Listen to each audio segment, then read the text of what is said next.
gang. Let me turn down my music here for a second.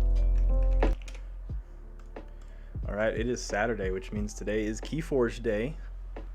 And I'm a Twitch affiliate. I'm going to talk about it nonstop today. That's awesome. It took me a little over a year, but thank you to everyone that helped me get there along the way. And that means you can now subscribe to my channel. So you can see that subscription button. If you have Amazon Prime or you want to pay out of pocket, which is not that much money, it's $5. Spend more than that on coffee in the morning. So go ahead and click that follow, click that subscribe. I am going to be implementing some awesome stream chat options, some other subscriber/follower only streams. So keep an eye out for all that. That's all in the works. As a one-man team, it takes quite a while to get it done, especially when you have a full-time job. So bear with me, but I'm going to start working on rolling all that out on this month. And without further ado, I am going to be playing some competitive decks today. So first one, I'm going to be starting with Gorgapad of the Juggler's Square. I've played this one quite a bit on stream. Bonkers Saurian line. So I've got Tribune Pompidus, which is each friendly creature gets +2 power for each amber on it. And I've got Primus Unguis, who gives +2 power to all friendly creatures for each amber on Primus Unguis. And then Cincinnatus Rex to, when I fight, I can ready all my creatures. All my friendly cards. And then I can Axiom to protect them. Board clear, kill them. I don't have a lot of warding, so I do need to be careful about my exalting and my capture.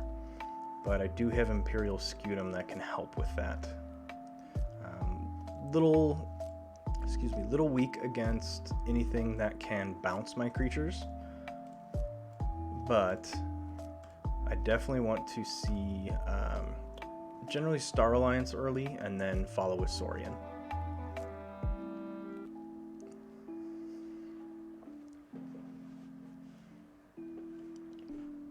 I actually already have a couple subscribers to the channel already, so I'll do a shout out a little bit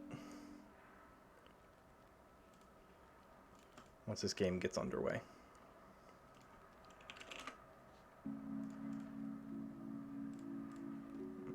Let's go to large. The extra large has been glitching for me, so I can't play with the full screen size. This is a decent start. Get that transporter platform out early. They have triple Infernus, so I do need to be aware of what's in my discard. And they have a key charge. This is going to be rough.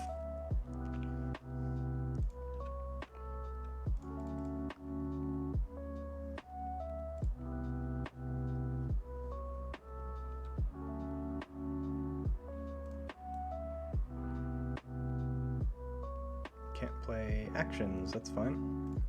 Transporter platform, Frame, and Explorer. Nice to see treasure map this early.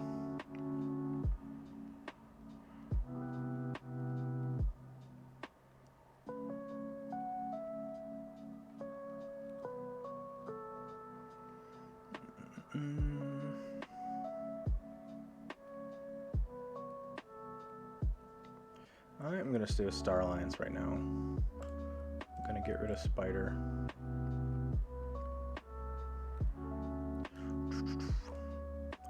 Going to play Medic Ingram to the left, ward Frayne. Frayne will reap. I'm going to bounce Ingram and then put her back out to ward herself.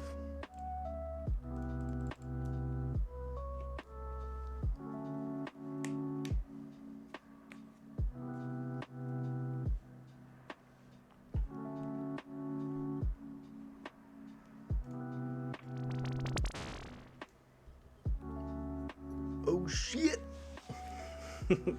Goober Bunny Welcome to the Psychic Network. You're our first ever subscriber.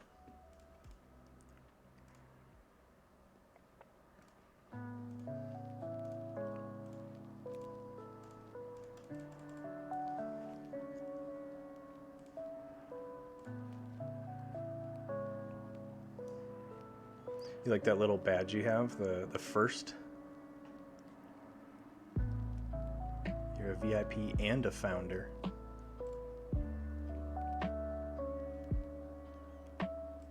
And I've got another shout out, but I'll wait till they join the stream today.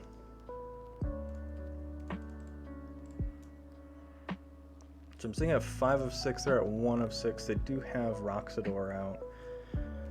It's in furnace time, so they're probably going to hit my treasure map and then just get rid of that Kymor Eclipse for shits and giggles.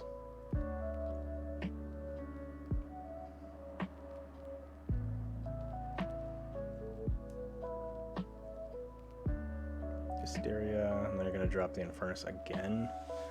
So it's a triple Infernus with Hysteria. That's fun. Not. Okay, so they hit their discard and my discard.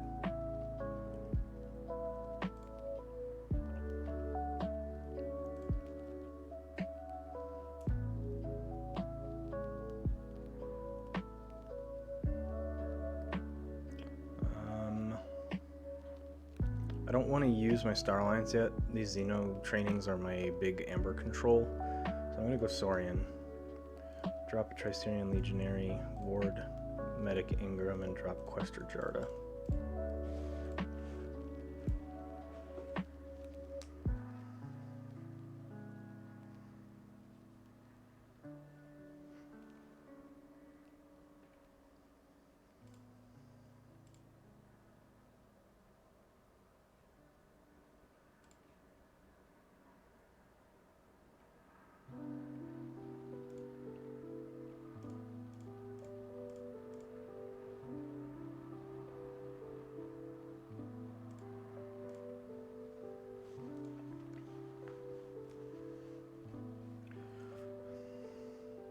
I hope you're aware you're playing on a timer here, man.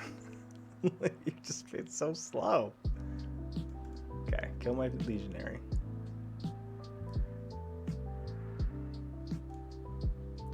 Roxador.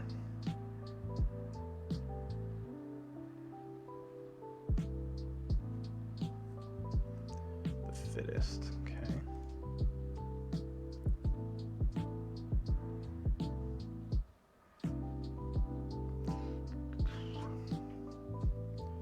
Shadows. Let's hidden stash, pop one of those Xeno trainings in there.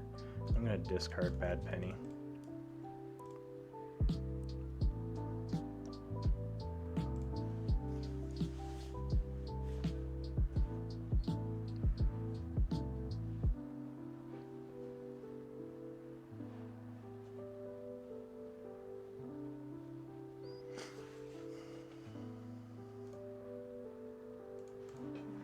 Helms and Spears.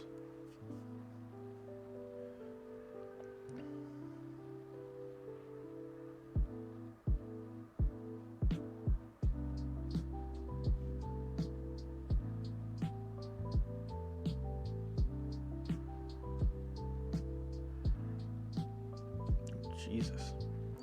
So if I go no safety in numbers, that'll clear all of their Star Alliance. It'll kill my medic. Frayne will be on 1 health. But if I play a Star Alliance turn, they're gonna get a crap load of use out of Helms and Spears here. Oh boy. Okay.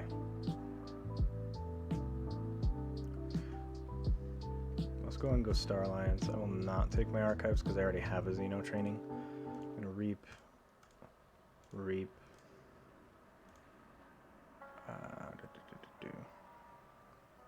Play that as a creature, and then Xeno training on Ingram and Skirmisher.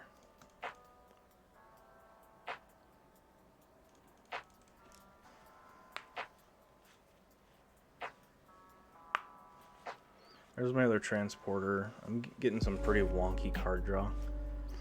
I want shadow stuff generally late. I want all of my Saurian mid-game. A little rough seeing all that early. For those that are in the channel, I actually have changed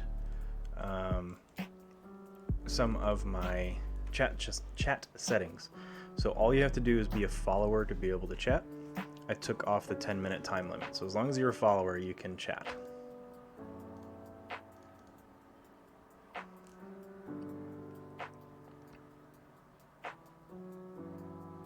Training touch, hit my Questor Jarda. Really wish I had my Axiom right now.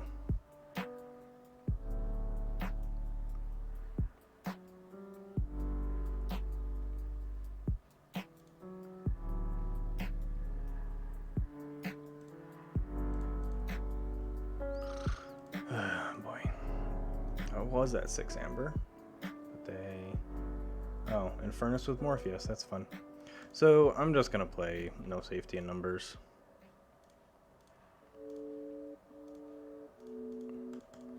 I'm glad I saved it for a turn because they dropped a lot of creatures there.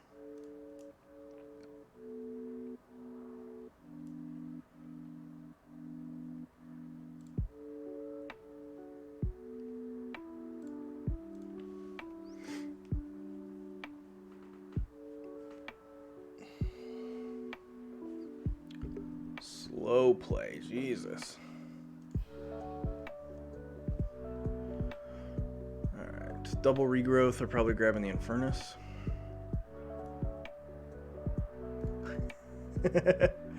That's a Kool-Aid blaster. How you doing, man?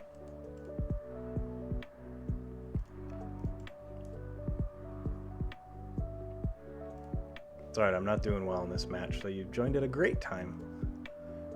Let's go try Syrian Legionary, Wardiancy Gang, and pop some upgrades on these guys. There's my Cincinnatus. Really don't want to see him with that small of a board on my opponent's side, but I do like seeing him with 2 taunt creatures to put in between. It is a Kool-Aid.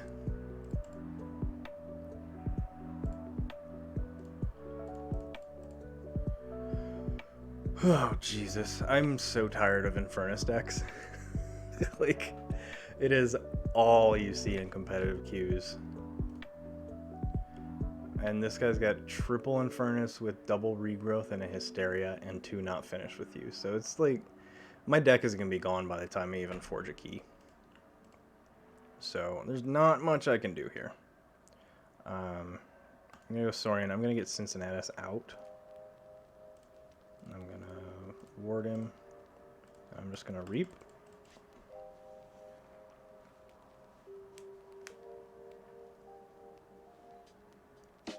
Oh, well, jerks aren't allowed in this channel. I mean, I can ban this guy. Or I could just click Prime Gaming by accident. Oops. There we go.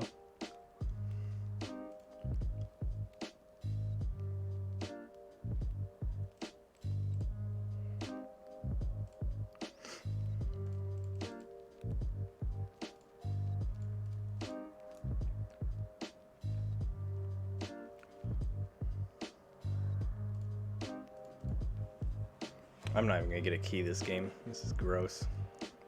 All those Infernus. Okay. I guess I just abuse... Man, I really should just abuse Saurian. So just reap, fight into Roxador.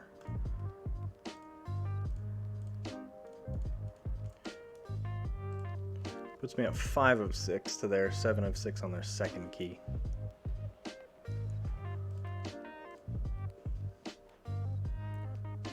The problem is my hand is completely clogged and I want to call shadows or star lines to get those cards out of the way. But it's not working.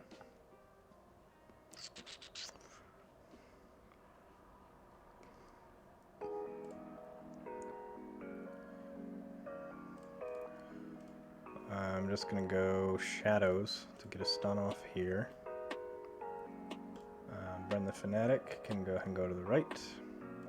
Umbra to the left and into the night, so they can't fight with non-shadows next turn. They have a Quadricorder on their Captain Jericho, so that's going to be a problem.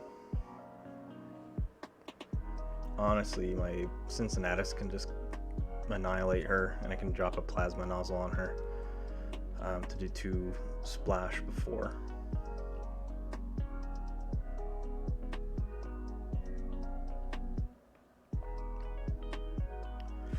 I can also put Plasma Nozzle on Brend, but the issue then being, yeah, I don't want to, I'm not going to be able to use him off turn. And they just got checkmate, so, you know, fuck shit I can do. Okay, yeah. That's not even a GG. It was a fucking curb stomp. Alright, hold on. That's kind of why I stopped playing that deck in competitive. If I just start behind or my opponent has board clear at the right time, I just get my ass kicked. So I'm gonna go with, where to go? Late Smith of Bellberg. This is one of my faster decks. If this guy's playing the Infernus deck again, I'm probably going to get my ass kicked again. So I am actually going to change my deck to see what happens. Ooh. I'm going to go with the Wistful Officer Enforcer of Silithia.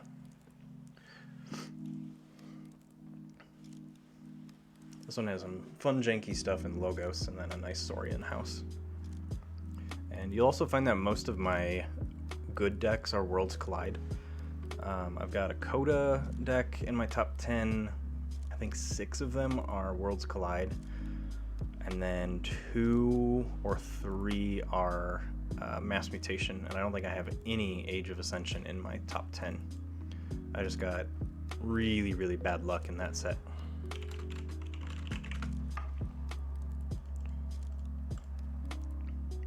Nope, they're playing a different deck. So they're playing double Dr. Millie with an E-Die, no Key Cheat, double Phalanx with double Odoax. They've got some board control, they've got some board manipulation. What I'm seeing in Logos is with the 2 Anomaly Exploiters, they are going to be just splashing damage everywhere and then killing them with the Exploiters. So it's going to be difficult for me to keep creatures on the board. Luckily this deck has, I think, about 18 creatures.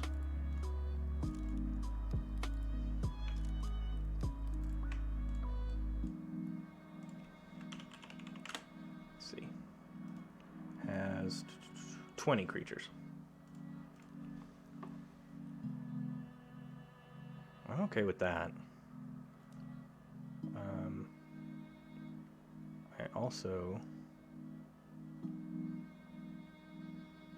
I'm fine with this Saurian start. So we're going to do Regrettable Meteor, Chant of Hubris, Praefectus Ludo, and then Imperium to ward Ludo.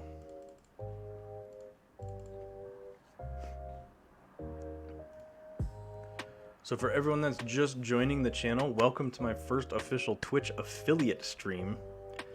There's now a subscribe button. It would really be awesome if you guys click that. Followers okay too, but I like my subscribers more.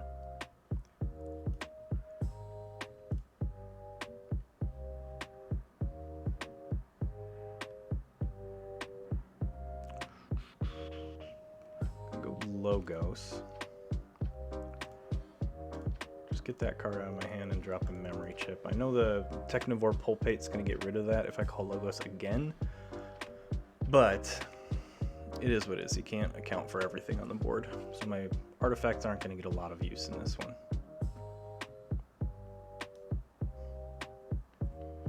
Yep, because they called Logos, so they can kill a Logos artifact. There goes our Edai.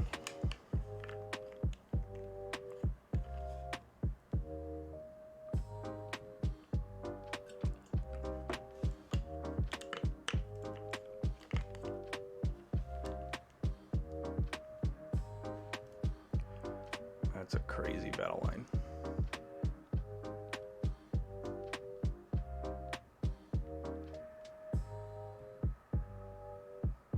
I can 6 Emperor Tyrannosaurus to kill the Pulpate, actually. Strongest creature on the board is a 5. For now.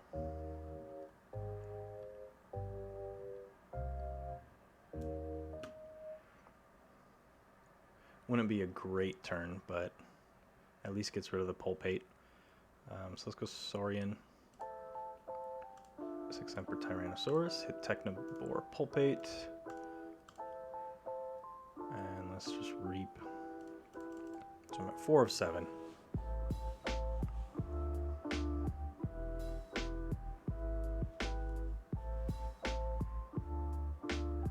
Trying to see. I don't think they have any way to grab that Edai back. They're probably just stalling to increase my key costs to make me get to that first key slower.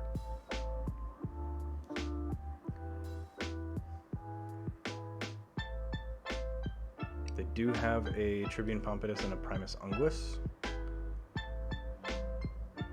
And 2 Garcias. A lot of duplicates in this deck, which makes it very consistent.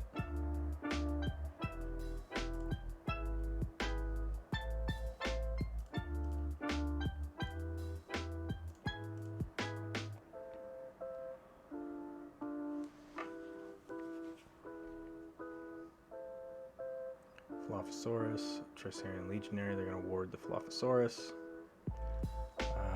Let's go ahead and go Logos. Just going to drop Igor to the right to get 3. Probably just take this Wormhole here. Some weird targets I can hit with Wormhole, but fuck it, it's fun. I'm going to drop a Code Monkey. Archive those guys, give me a couple Amber. Let's hit Entropic Swirl. No 3-trait creatures, but I am going to hit Edai. And then I'll play Wormhole, which is going to play me a Draco Praco.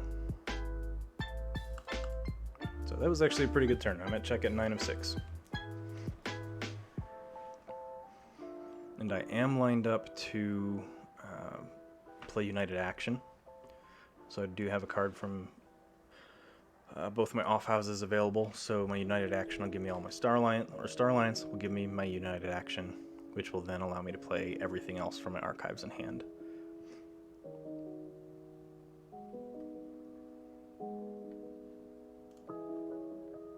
And they're going Logos. Probably some Exploiters here. Thorium Plasmates. No, they're just reaping. Blue key. Let's go Star Alliance. Take my archives. Excuse me, United Action. So stealth mode, no actions for them.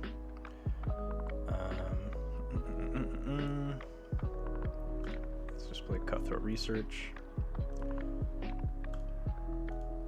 Officer Frayne. I'm gonna capture on Draco. Sly Officer Ling. Ludo. Legatus. And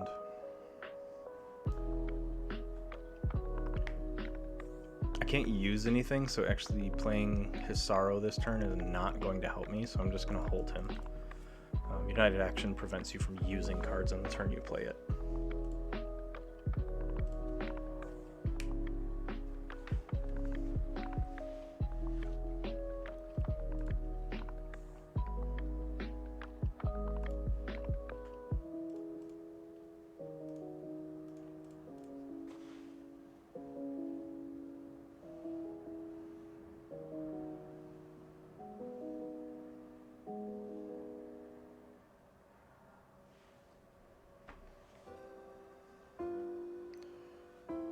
Dropping quite a few things here in Star Alliance. Officer Grey is a really cool card. But I didn't see what they... So they have a pocket axiom that I need to worry about now. It's just camping on their archives.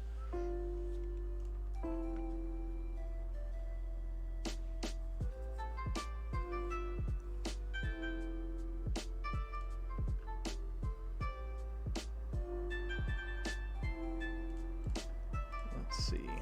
So they are at 6.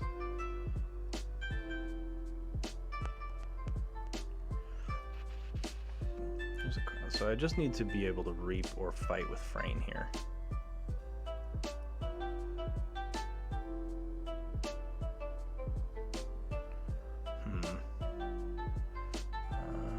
I'm gonna go Saurian. So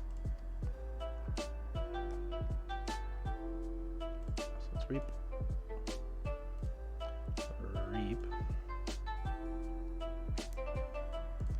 I'm gonna exalt and I'm gonna enrage all.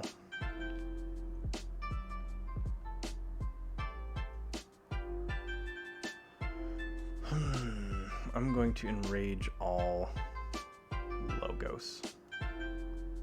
Trying to shut their board down a little bit.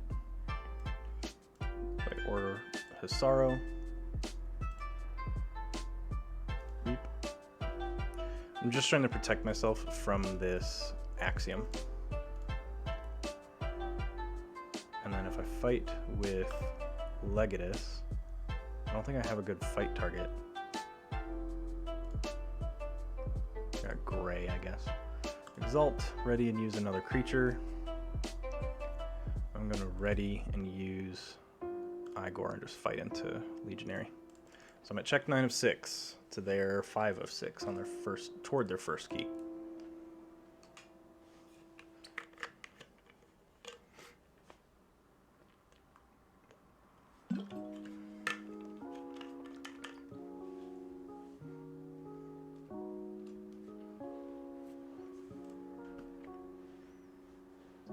I do have a Spears and a Tabor Molina. So they did take their archive, so I'm curious if they're gonna play it or just discard it, their axiom.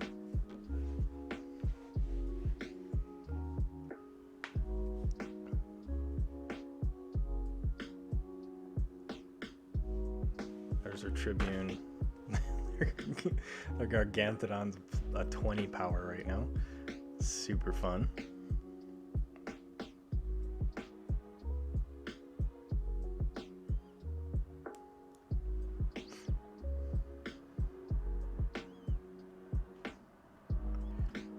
So the Reaping, which gives me from Lang, I get the top card of my deck archived.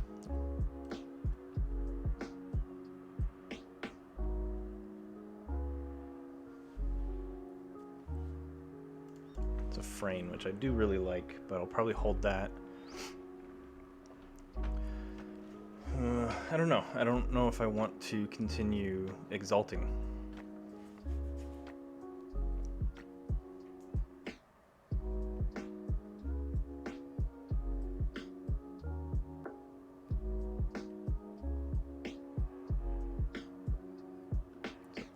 Ludo, and now they're just going to start picking away what I have exalted. Yep. With their Phalanx strikes.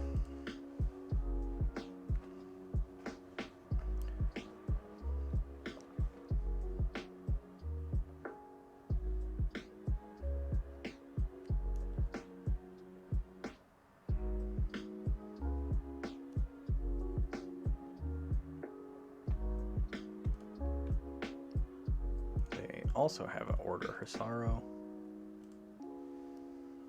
and they're gonna fight with Millie and Titan Guardian.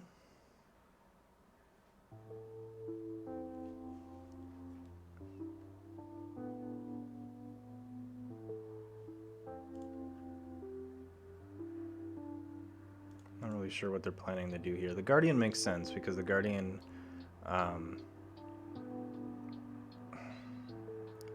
I would have dropped Hisaro between the Guardian and Garcia because then I can still fight with the Guardian and work toward killing it, and then I'd be able to reap with Garcia and keep me off a key.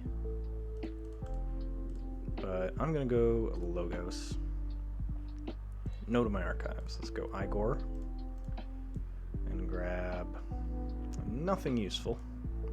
Let's go ahead and grab Morpheus because he'll be coming up on a turn here. I'm gonna fight Code Monkey into. Let's go Kirby,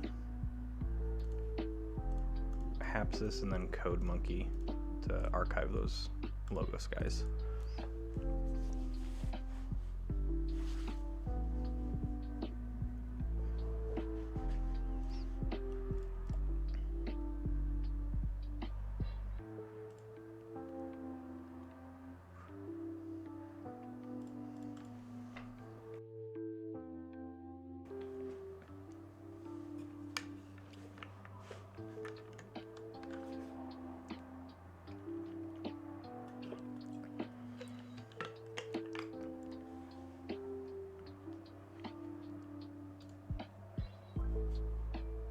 Yeah, there goes the Primus Unguis. Alright, here comes their bullshit. So they're probably gonna take Pompidus and fight into my Legatus Raptor. And then they're just gonna reap.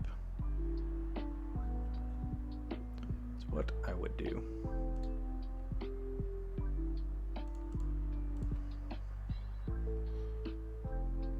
I didn't see a ton of Amber control. They've got their Garcias for key cost increase. But that's about it. So if I go Star Alliance here, take my archives, drop Morpheus, drop Helm Spears, let's go Molina, then let's trigger Morpheus first. Let's capture one, Tabor, and then stealth mode. So I'm way behind. They finally got all their Saurian stuff. I can never do that. I could never do that when I try and line up a house. I can never get the house to just like, oh, there you all are. So they might actually, they're going to end up winning this game because I can't do anything to keep them off check. I didn't draw into anything.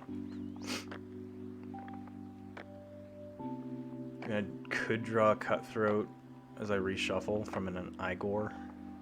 Actually, that won't even get me there because I'd have to draw, so I have to go Star Alliance and hope I draw my Xeno training.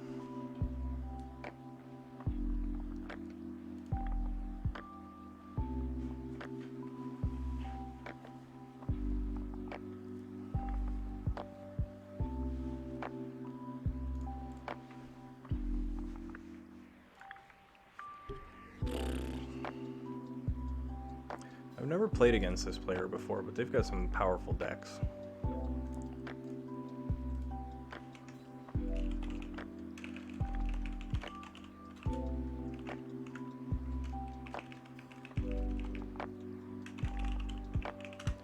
Checking their Crucible Tracker page. They don't have one. Interesting.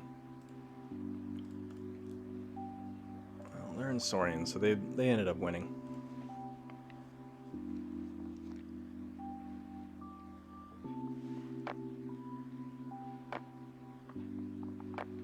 They're gonna fight my spears. Woof. Today's not starting off very well. So, Star Alliance, yay! Reap. Get rid of everything. And draw absolutely nothing.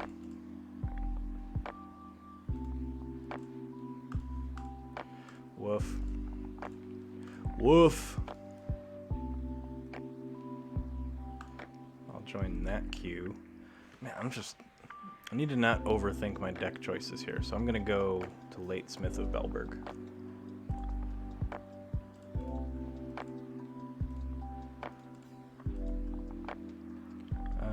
Okay, Untamed, terrible Logos, terrible Brobner, so I'm gonna mulligan. Sure, let's go Brobner and get that gauntlet out. So this is Late Smith of Belberg. This is a Coda deck. It's not Amazing Rush. I don't have a key cheat, Kichi would make it so much better.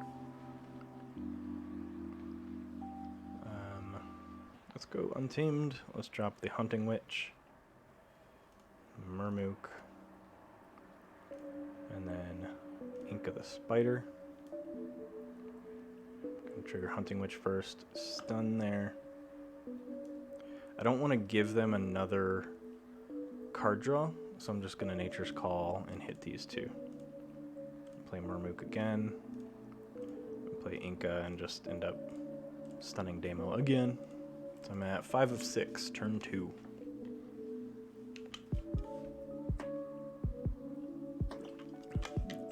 I should probably look at their list. This deck does not like seeing Infernuses, and they've got 2.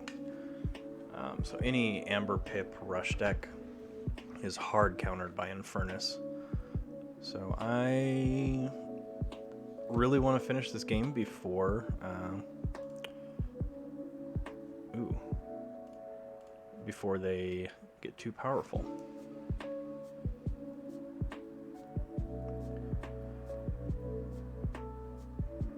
Play Reap, stun a creature, but I poison, and they'd steal one. Destroyed, steal one. But they're only gonna do 1 damage. Ugh! Let's Reap. Let's play Flaxia. And then I will Reap and stun Drekker. So check at 9.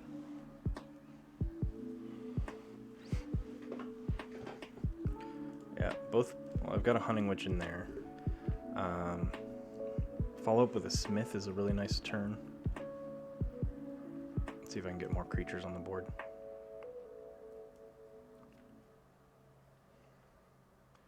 Brobnar, let's play Smash. 2 stun. Drekker. 4 to 5.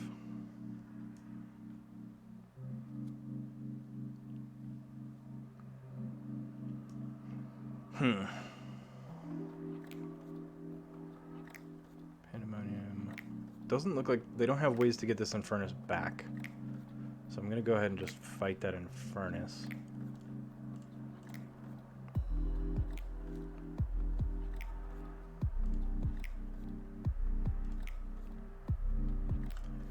So you're going to fight Techno Fiend. I don't want to fight with either of those.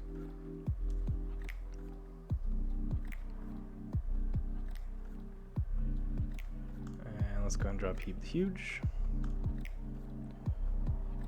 Smith. So I'm at 3 of 6.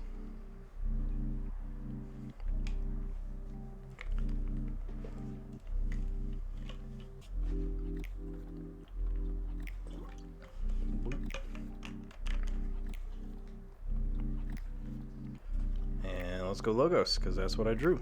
So Fogify, they can't fight. Sloppy Lab Work, I'm going to archive Dust Pixie, discard Coward's End, and then drop both my Doc Booktons.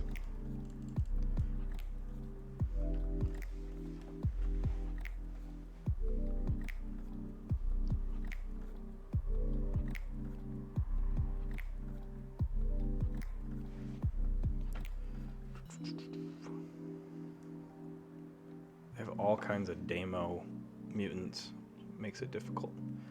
But I'm okay with it because they have a Purifier of Souls out, which would block it. I think they only played 2 creatures. So Life Web's not going to do anything. Brobnar, sure. Let's go and play Bumpsy. Let's play Rogue Ogre. Heap the Huge will... yeah, let's go ahead and fight. Kill Demobot. Interesting.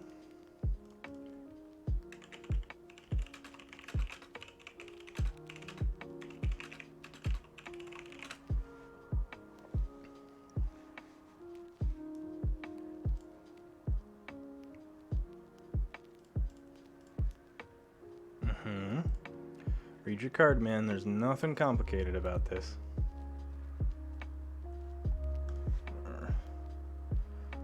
Let's see. Or hold on, actually. I'm giving them scruff, but yeah, never mind.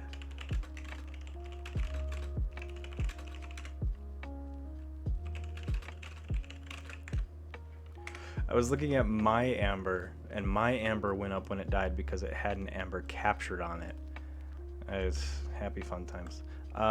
Okay, then I'm gonna go Gauntlet of Command to ready and fight with Bumpsy onto Stealer of Souls. I'm gonna hold my War Song for now, but I am at check 6 of 6.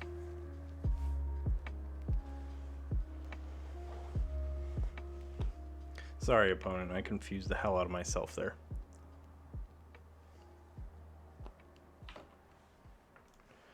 They're in Logos, they drop an Engineer, Bot Bookton, and they did drop 3, so this would be a good Untamed turn. Take my Archives, drop a Hunting Witch, play a Life Web to steal 2, Snufflegator, and Dust Pixie. Puts me at 13 of 7, check to my second key.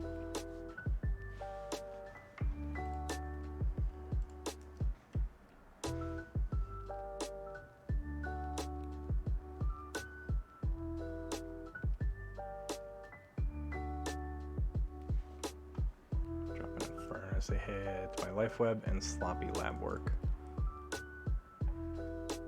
Grim Reminder for all of their disc creatures. Some yellow key.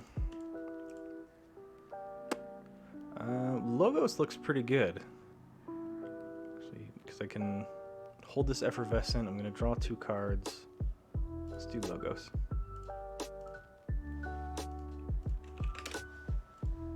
GG. 1 win for the day, and they went right into another queue. Let me see. I want to play. I'm gonna try Gordon Prof Croc. Go new game, mute, time limit, competitive. Prof Croc.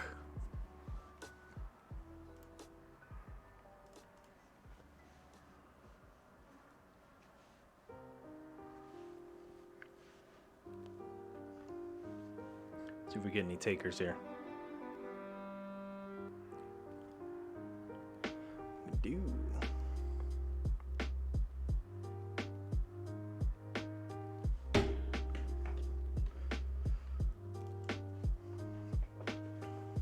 Oh, that's a nice Saurian line. So I'm gonna keep.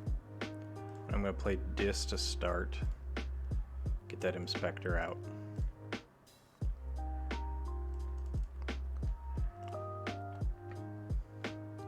Tribute's annoying to have it that early, but getting all these cards out is really nice. So if I go Saurian, I'm gonna drop both these artifacts. I'm gonna Tribute, put Amber there, and then I'm gonna play Odoak, and then let's move it like that.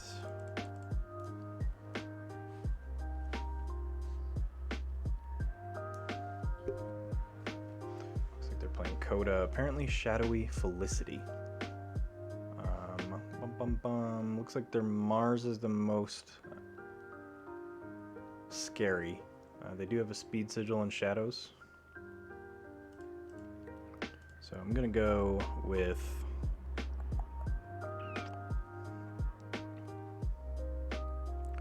Logos. Twin Bolt. Just gonna do 4 to the Shadow Self, and then I'm gonna play Graft for shits and giggles.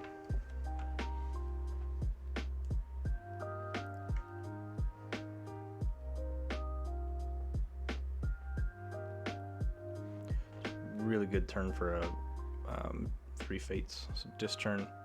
Let's drop Lilithal to the right. Library Damned. I'm gonna Reap with Imp Spectre and then play 3 fates. Actually, I'm gonna play Misery Exploit first because I'll get an Amber for that, and then 3 fates. And hit Bot Book, then Shadow Self, and my Titan. So I'll draw 2. And I can play a Rock Gub. So check at 7.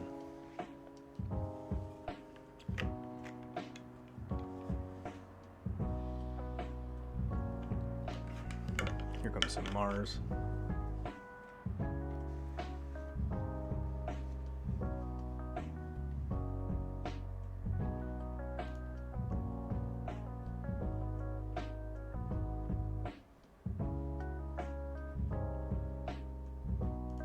Can't steal, I've got Otawak. Lol.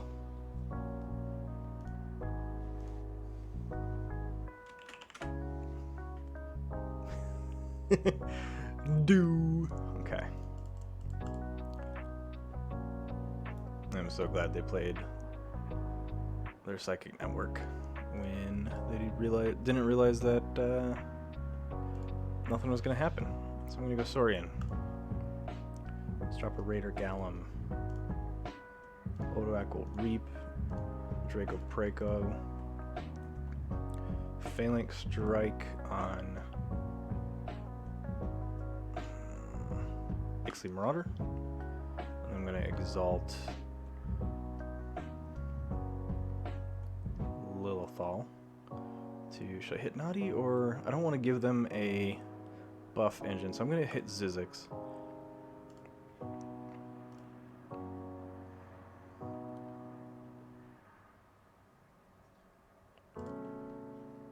And I'm going to Reap, Exalt, and I'm going to make Shadows and Rage so they can't use that.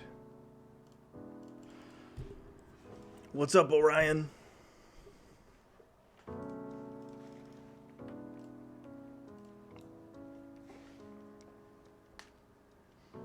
Come to join the fun of watching me get my ass kicked in competitive queues? Yeah, click the fucking subscribe button. I need to make Goober Bunny my subscription enforcer.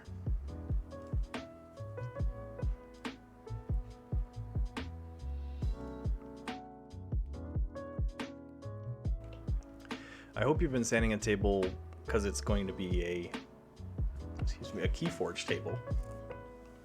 If not, there's no point in sanding it.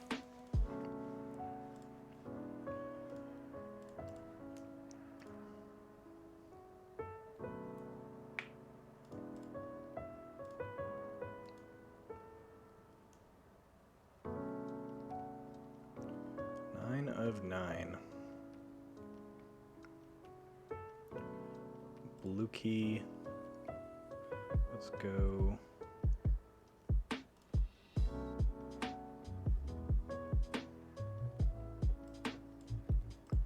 Go Dis. Let's go ahead and Library of the Damned to put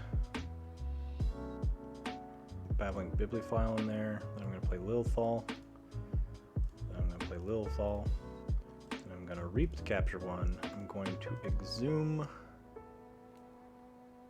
Otawak. Turn that anti-theft engine off. And then Reap with Lilithal.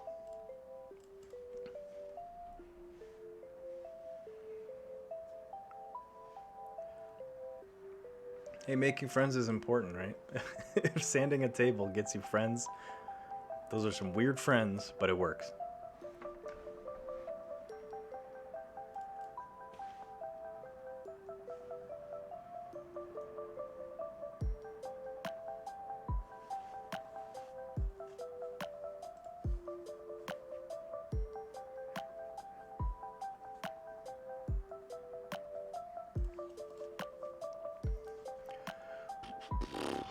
Today has been the day of slow players.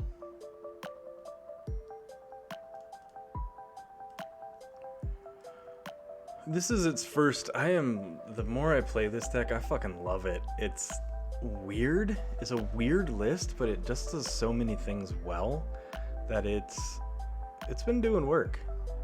I played, this is my 4th game of the day, so I am grinding through. The first 2 I lost, 3rd one I won. I played my Amber Rush deck, Late Smith of Bellberg, and then this one. And yeah, this is I've got 2 decent Spartosaur decks. This is the better of the 2. But little does my opponent know, this Speed Sigil is going to be really fun for my Babbling Bibliophile. Remote access used to my library.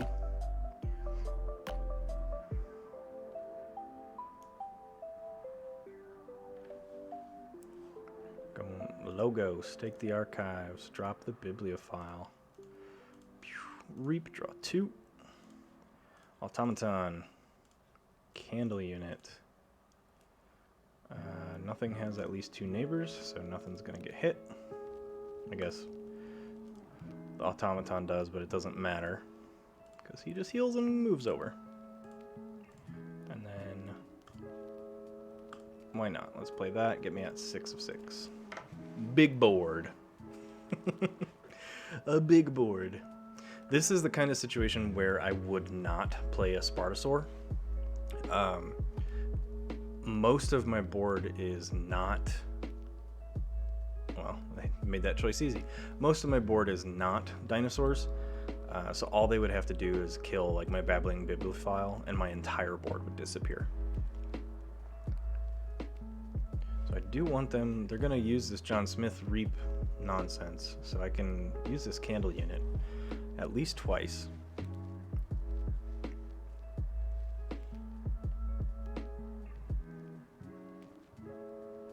I wonder if they're gonna Reap and bounce their Speed Sigil. That's probably what I would do.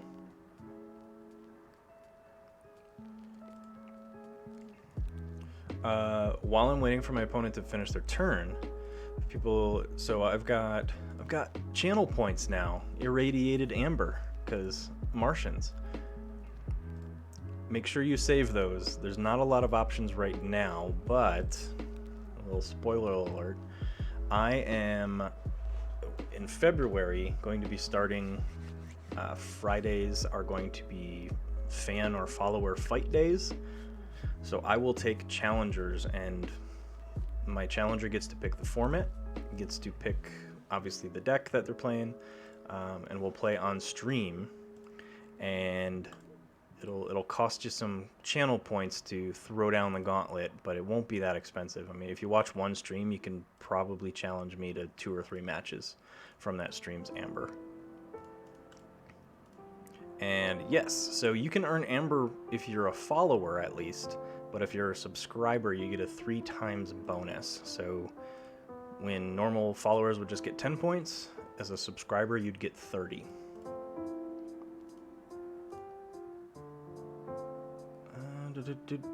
I am going to...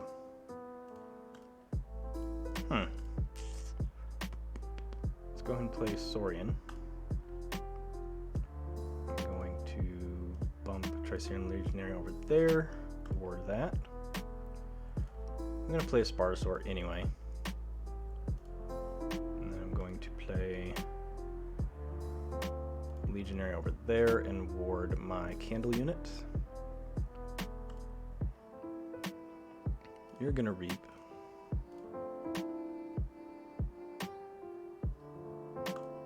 You are going to fight. And then I'm going to use him to fight.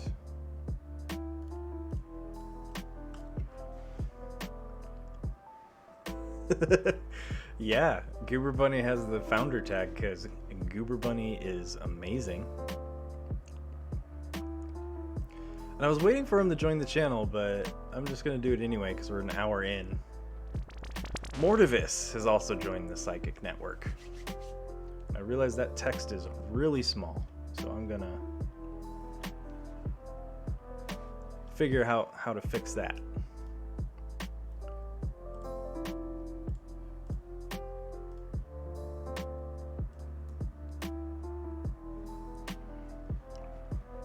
Scaling control in this is great, but I played it. It's my graft. I had it turn 1 or turn 2 when they had 1 amber for like 3 turns in a row. So, you know, always playing my scaling amber when I shouldn't. So we're just gonna concede. GG, leave game.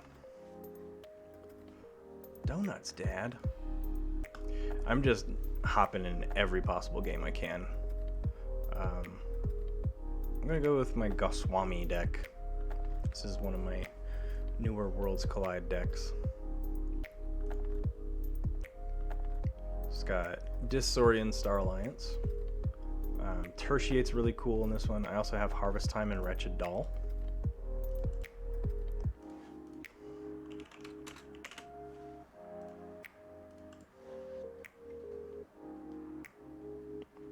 Let's go. Not a fan of the starting hand. That's not much better, unfortunately.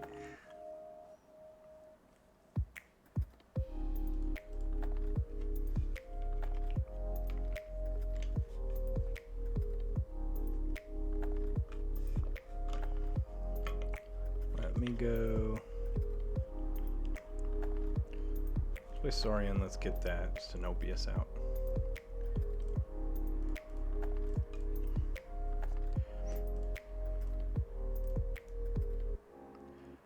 Yeah, turn 1 Ingram's not bad. I wanted to hold the Ingram until I had some other board support. And thank you. I honestly was not expecting getting affiliate this quickly. So my break in January taking Fridays off was not because of this affiliate. It was because I was just restructuring and doing a lot of behind the scenes stuff, and I needed some time to do that. But my last stream last week got me the affiliate invite. So thank you everyone that watched, because you pushed my average watchers or average viewers above what it needed to be.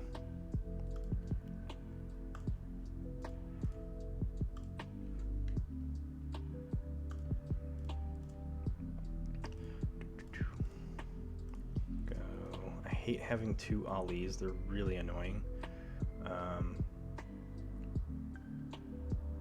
Sure, let's go. Not finished with you, then Forging Alliance and Tactical Moon. Same order. I'm never going to have to say it anymore. The Goober Bunny will do all my marketing for me.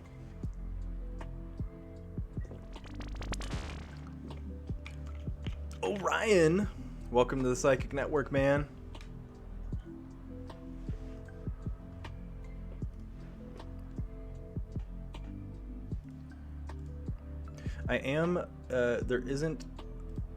There aren't a lot of features for subscribers yet. I'm gonna add a lot of stuff, but being a one-man crew, it takes me a lot of time because 1, I have to learn how to do it. 2, I have to learn what to do, and 3, I have to actually implement it. Yeah, but look, you have a founder tag.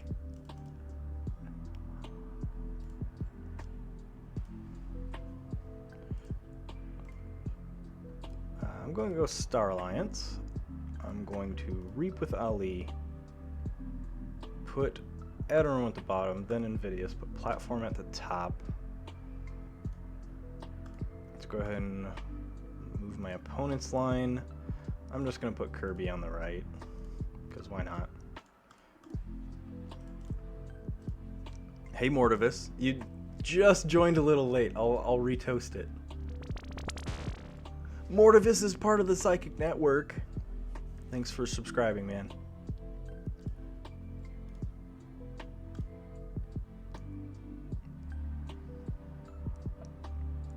Double elusive. Interesting. So I'm gonna fight into Nell. And then I'm gonna have Ingram fight into Kirby to ward Stenopius. And I'm going to have this Ali kill there. Just go in the same order. Reap with Kirby.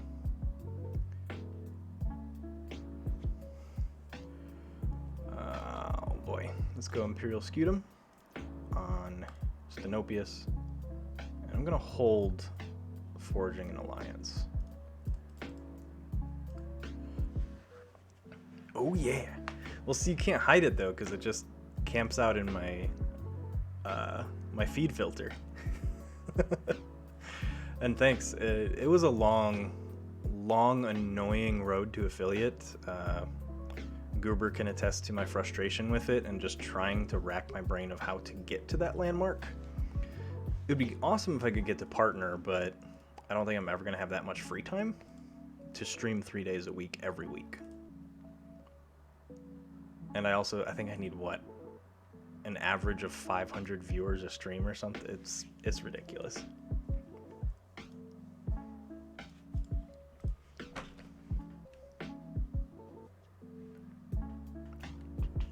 Let's see, +7 reduced by the number of houses represented, so 1, or it's just cards in play.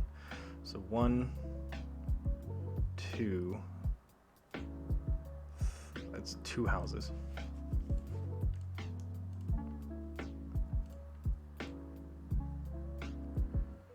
Oh boy. Let's go Star Alliance, drop the transporter, Reap with Ali. I'm gonna put Ingram at the bottom. I'm actually gonna leave it in that order. Let's have Chan use Stenopius. Stenopius will fight Nell. Reap with Kirby. Reap with Officer Moon. I'm gonna drop. I'm gonna play an Exhume. Let's play Ali to the right, and let's just same order. Reap, board. Forge a key. I got the Forging an Alliance off. What?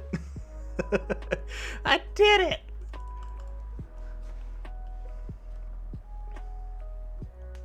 Yeah, partner goals are crazy. Partner goals are very much rewarded and aimed toward people that stream full-time or part-time as employment. Yeah,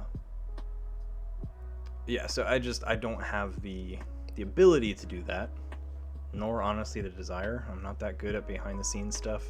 So my changes that take normal streamers maybe an hour take me probably a couple days to do. But regardless, little perks I can introduce for everyone with emojis that Orion was whining about. We'll see what ones I can help people unlock. I don't have skills to actually create emojis, so we'll see what I can do. See if I can find some free emojis to put in my channel.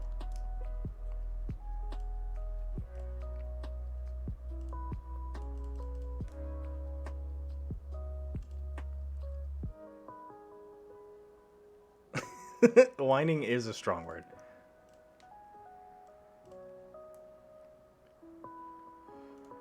Yeah, but the thing is, Mortivis, Fiverr requires me to hire somebody. Yeah, the only reasonable price for this channel is free.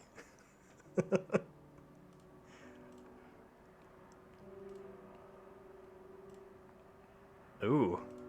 Thoroughly disappointed and disgusted. I am going to... Let's tertiate. That sounds like fun right now. Though...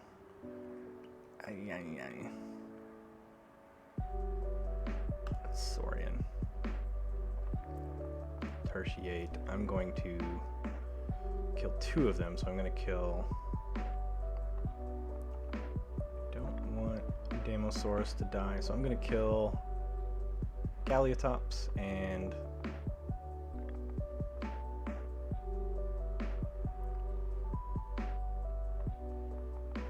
Crewman Jorg. going to kill Officer Moon. I'm gonna stomp. I'm gonna hit Centurion. No, I should probably actually, you know, play. I'm not going to add any more amber to him. Right? Yeah, and so here's the behind the scenes that people don't stream or stream and aren't affiliate or don't care. I can only cash in when my payment reaches a certain payout level, and until I reach that level, I don't have access to any of my income from Twitch. And that's why I'm thinking of some cool ways to add some new features in, like some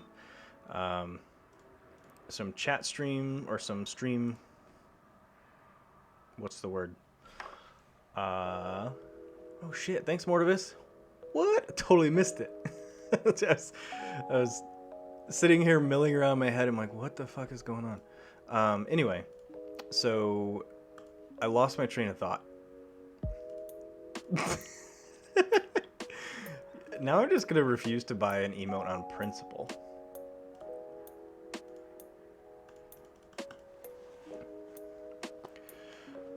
Well, so here's the thing, right? So my thought is I want to theme everything Martian. Thank you, Wizard. Cheers work too. Yeah, I want to...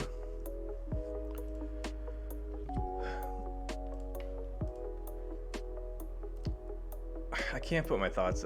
I woke up... Here's why I'm so spacey today. I woke up... I'm in a lot of back pain today. As you can see, I'm sitting really fucking weird. So... Yes, I'm just sitting here gritting through the pain, and it's distracting me from my thought process a lot. So... honestly, I was thinking about opening a poll when I set that up and have people vote for what emotes and what my cheer icon should be, all that kind of stuff. But I was also trying to do my own graphic design with my irradiated amber. I can't even say that word. And I couldn't make it the right size, so I just abandoned ship. Let's go fly a kite. I'm gonna go dis. I would like to take Demobot. So first I'm gonna play 3 fates. We're gonna hit Novu, Infomorph, and Bot Bookton. Invidious is going to reap and take Demobot. Call that good. Check at 6.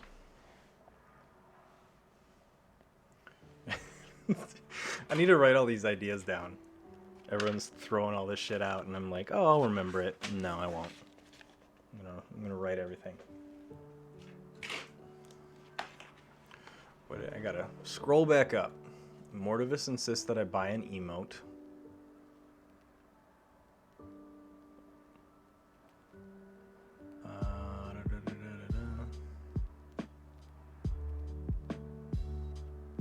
I also feel like I'm leaning forward a lot, and it's just because I can't sit up straight.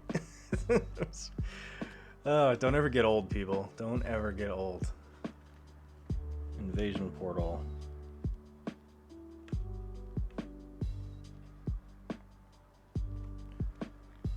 And incubation chamber.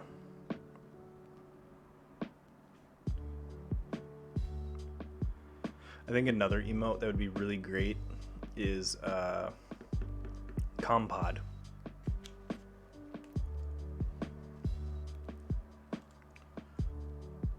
Well, I didn't win this game, and it's not for lack of trying. My opponent's check just exploded. It's Ward there. Kirby. Let's go Zap.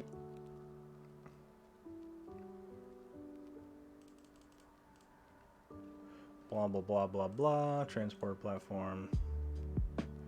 Let's just grab you, put you on the left, and ward yourself. GG. I think Compod is just a funny graphic. It's just the screaming Martian. Carpet Flotsam.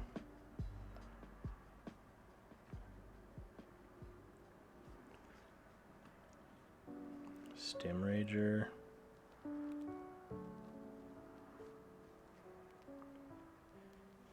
My handwriting is absolutely atrocious.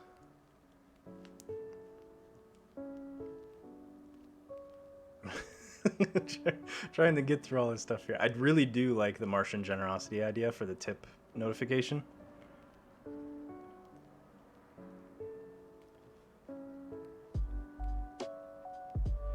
The problem with what I've been not encountering but thinking about is if I use a lot of the official card art, I have to be wary of Fantasy Flight, because Fantasy Flight is, they're very litigious about people using their IP, their intellectual property.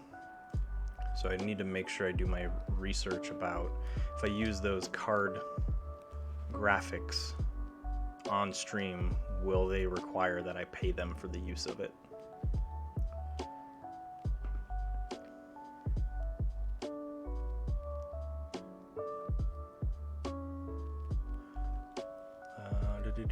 That being said, I do use Psychic Network as my subscription icon.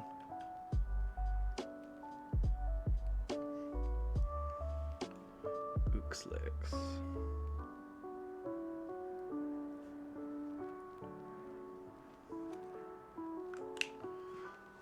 Cool.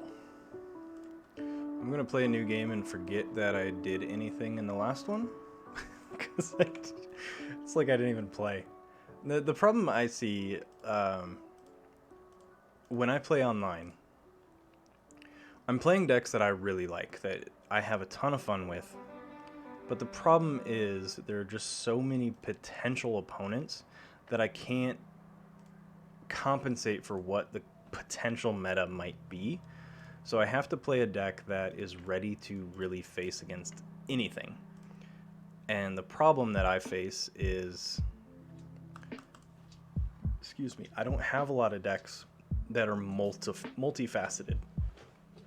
I don't have a lot of decks that actually can do a little bit of everything. So it gets a little rough.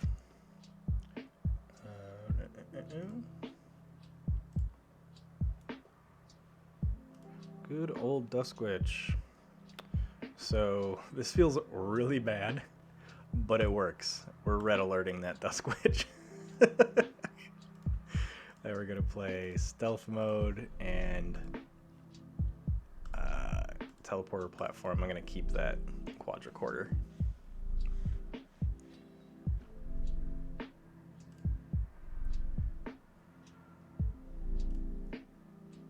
Then let's go ahead and go Logos. Drop my Bibliophile, drop my Quant.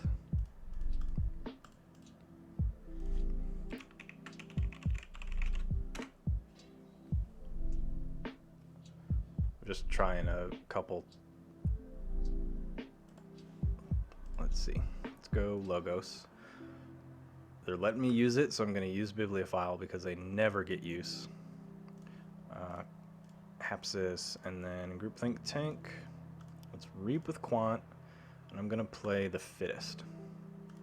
Try and buff that Bibliophile a little bit.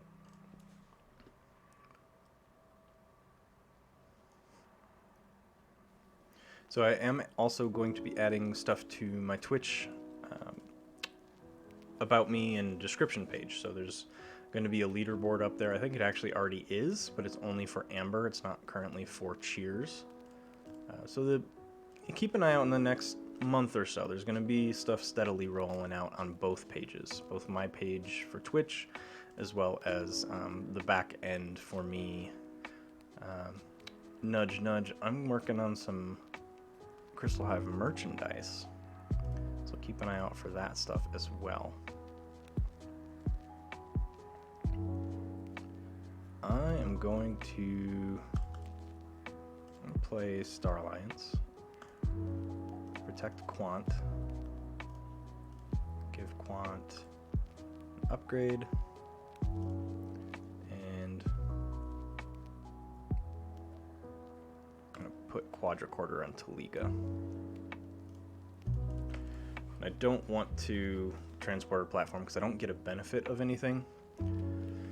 And I didn't want to put this Light of the Archons on Karkar, then bounce him and play him twice and give my opponent 2 Amber for the Taliga.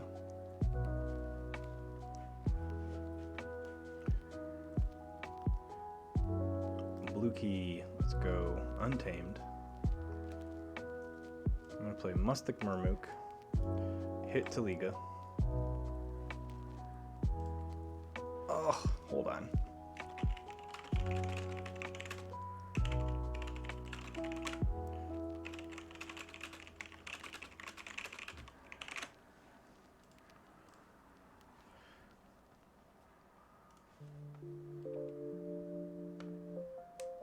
We'll see if my opponent allows me to do this. I'm trying, because I wanted to click the Murmook first, but I clicked on the Taliga triggering her play effect first instead of triggering Murmooks, because now they have an extra Amber because of that.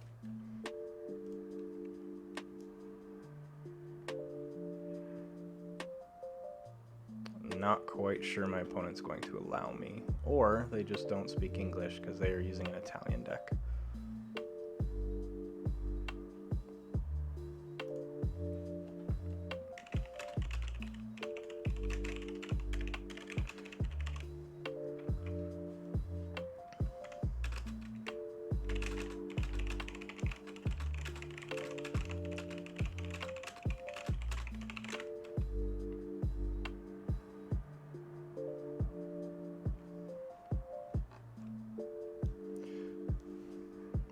My opponent doesn't get it from that description. You can't see us behind my camera, but thank you. Thank you. Much appreciated. Let's go Rustnar to the left, Rustnar to the right. Let's go Regrowth, grab that Babbling Bibliophile, and let's play another Fittest. So I'm at 2 of 7.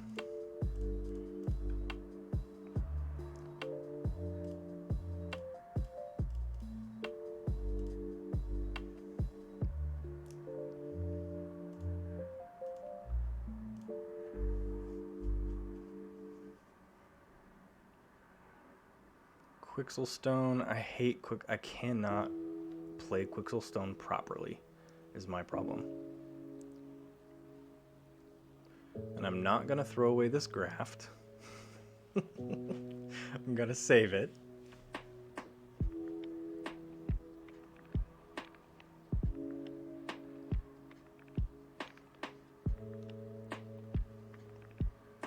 Ooh, they are eating my line alive. So if I go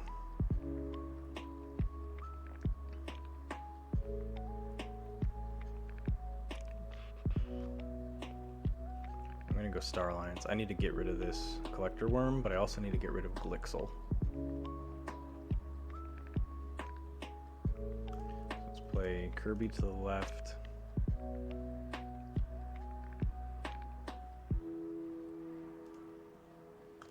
Play Karkar. Let's have Karkar fight Collector Worm.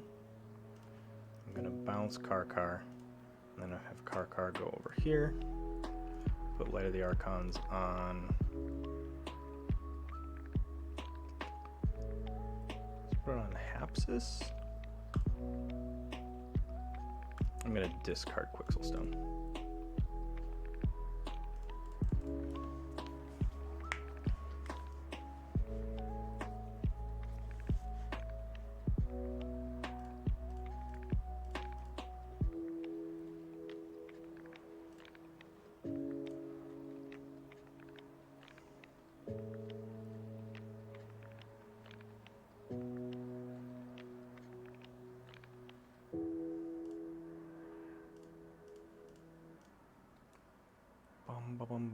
Let's go.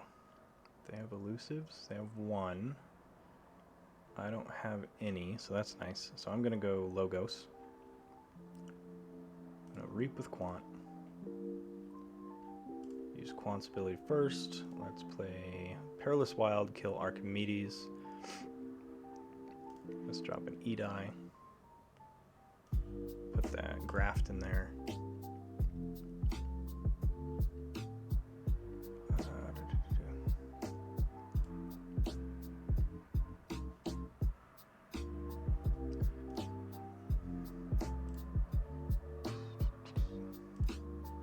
Steal one. Babbling Bibliophile into Hapsis.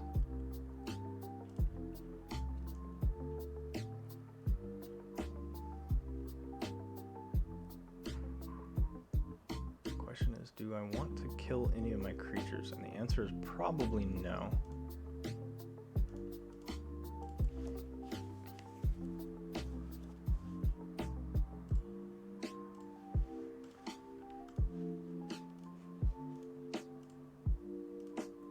Because I want to take out the Professor Sutterkin. So Logos again.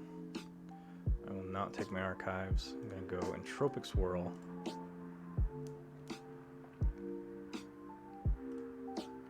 Remove stun. Reap. Reap. And fight. Draw a card. Let's put a Daughter out. I don't want to drop my E-Die here as well, because I don't want to give my opponent easy kill targets. I want to keep that E-Die should I need to increase the key cost again. Forge a red key. I'm going to go Starlight. Well,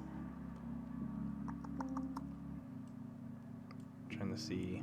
I could Mimicry their key charge, which I could in a Logos turn do it. So I'm going to go Logos. Oh, this is going to be dirty. This is going to be dirty. Logos.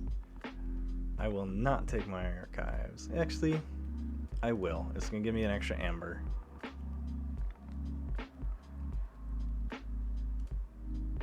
I'm fine with Daughter being stunned. So Quant's going to Reap. Hapsis is going to Reap. Hapsis is going to remove stun.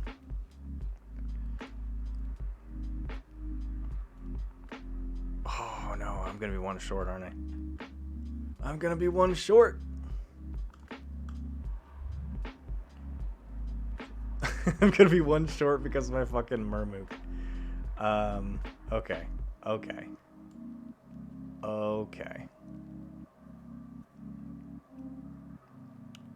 Balls. So I think the right thing to do here is play Zap, keep myself in check.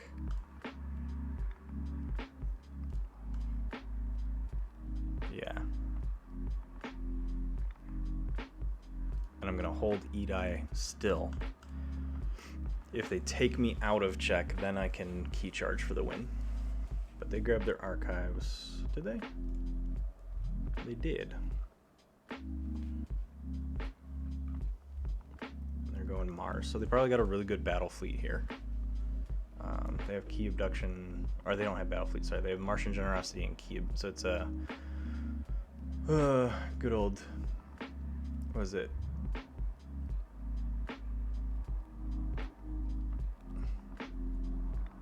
Total Recall. Okay. Interesting. They are going to draw their entire deck here if they play it.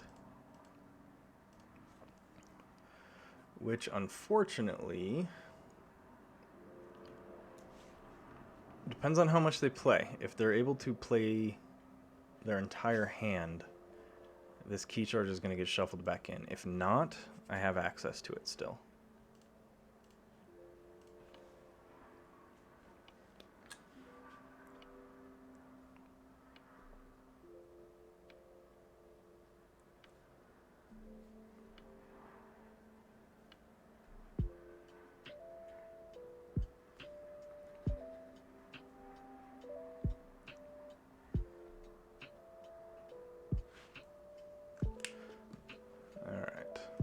GG. Nothing you can do. So I really do like that deck. Crow of Barracks Camp's Monument. Let me pull up the list here. It's a really cool double E-Die deck. Doesn't do anything super tricky other than I want to keep quants on the board because I have a lot of untamed events to play. With that, I'm going to take a quick break, try and stretch my back, get something to drink. So I will be right back.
I'm back. Thanks for waiting through that brief break, and thanks, Kelly.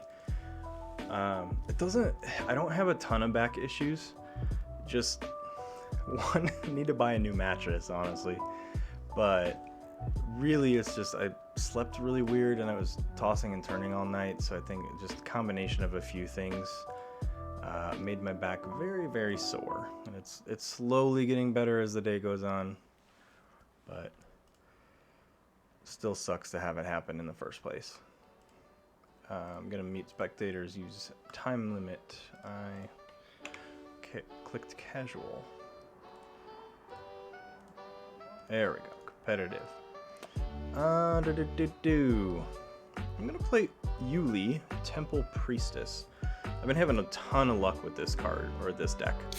I think I'm 4-4 currently. Yeah, I have it 1-0 as the current loadout, but I think I'm 4-0 total. So we'll see if I can keep that win record up.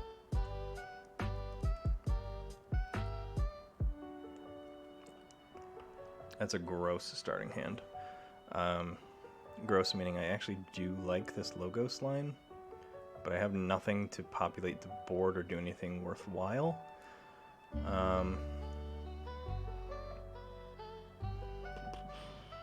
As much as it's a cool line, I'm gonna mulligan because I'd have to wrench that in to make it work. Let's go ahead and go Saurian and grab the egg and get going.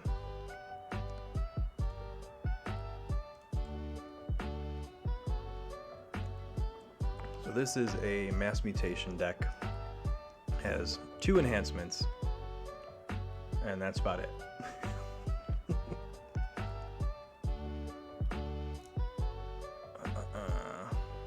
Let's go Saurian.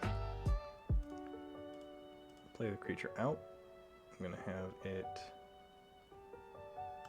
put there. Use the ability. And I'm gonna stomp the Feathered Shaman and put Amber there. Yeah, that opening hand, it was an immediate like, oh, that's cool, yes! And then I actually looked at what I had and I'm like, you know what, never mind. That's... got hair in my face. I was like, never mind, that doesn't really work that well.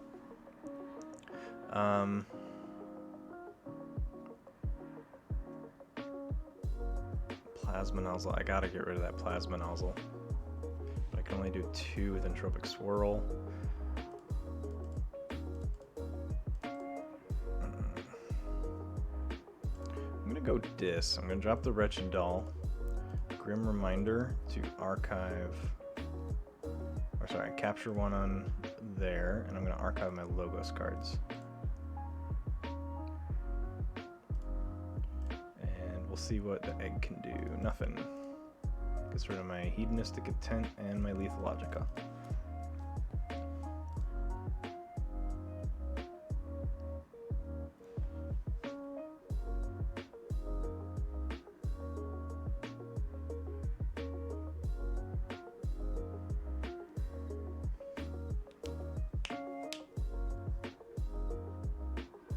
Not my Faust!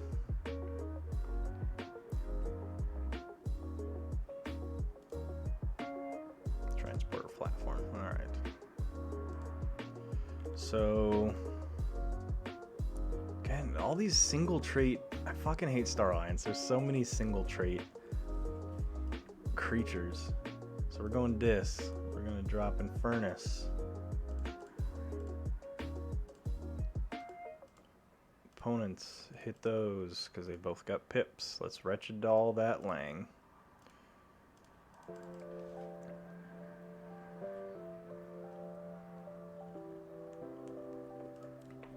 Right, like, so this deck, if I pull up its stats,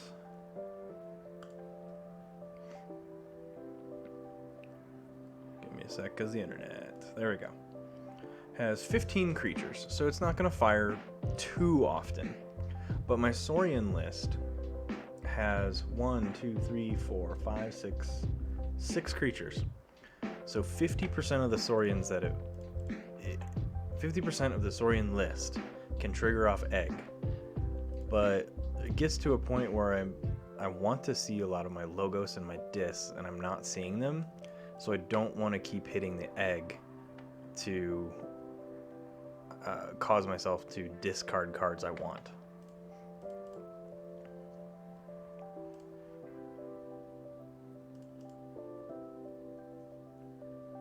Yeah, I figured they were going to Transporter Platform because Wretched Doll's not going to do anything against Transporter Platform.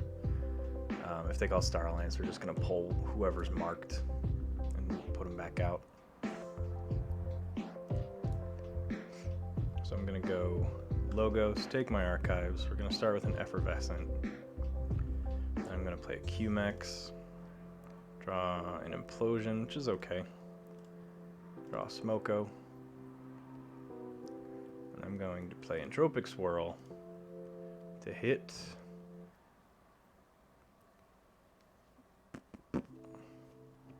Who should I hit? I'm going to hit my Dinosaur.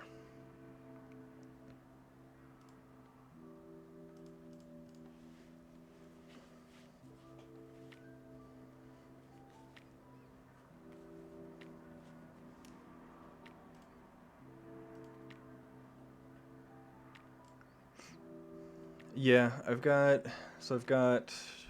Grim Reminder, 2 gateways, which I've seen neither of them yet. Nothing else really to pull that Infernus back, but at least there's an archived gateway, which I'm okay with.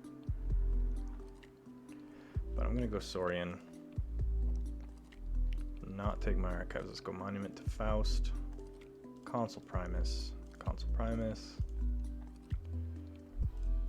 Why not? Nope, strike out.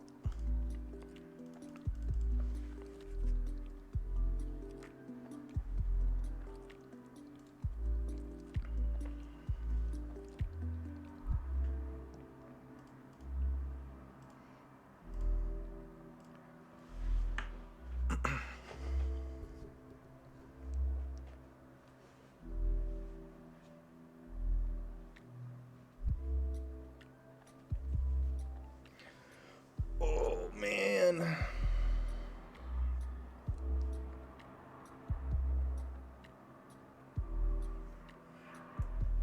Right, yeah. So I'm completely out of Saurian creatures. So this egg's not going to do anything else other than get me back through my deck, which I do actually want it to do. They're probably going to hit my Ancient Power there.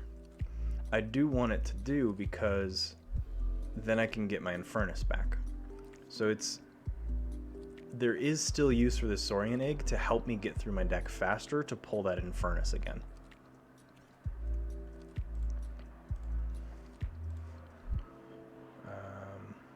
What are they purging? Strong touch. Oh, okay. I thought they had just played Infernus, but it was out already. Well, gee golly. Let's go Dis.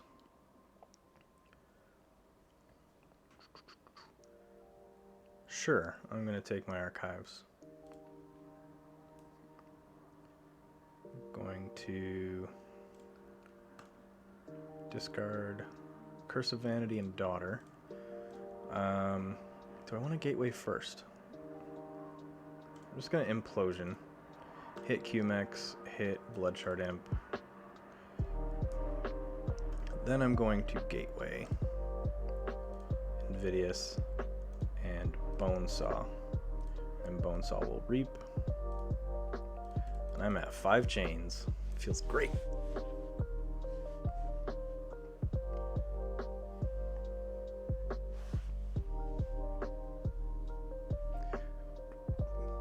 What did they do?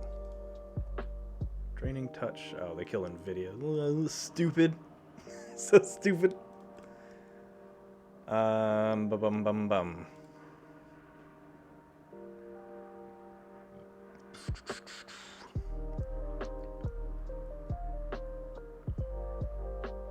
So let's go Logos. Grab QMX. Use the egg. And then Titan Engineer. And then Eclectic Inquiry. Dump 2 Dis in there. That's nice. 4 chains. Not to be confused with 2 chains.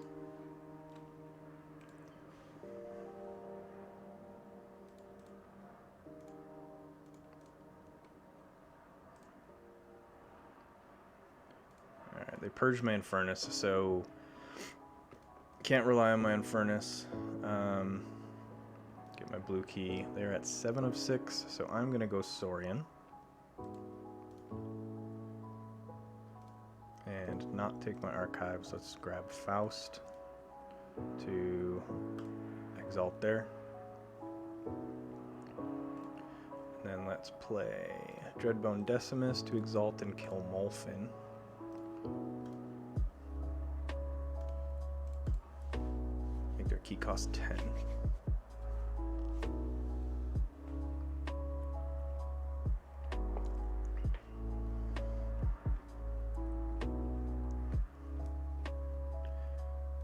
This deck is very much my playstyle. It's very slow, very methodical, and some turns are 2 or 3 cards, but they can generally be impactful plays, not just a throwaway play.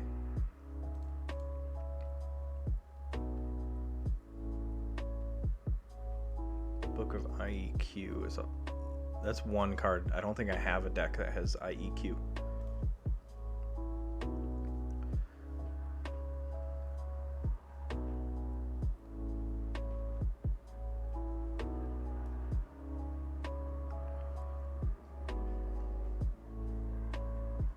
Jesus. So they're going to get to 12 if I kill Titan Engineer, which will bring them down to 6. And the key cost will be 7? Yeah. So I at least keep them off check for a turn. But if I go Dis, I can't. I can Pandemonium. I'm going to go Dis. Take my archives. See what the discard's got. Lots of Dis.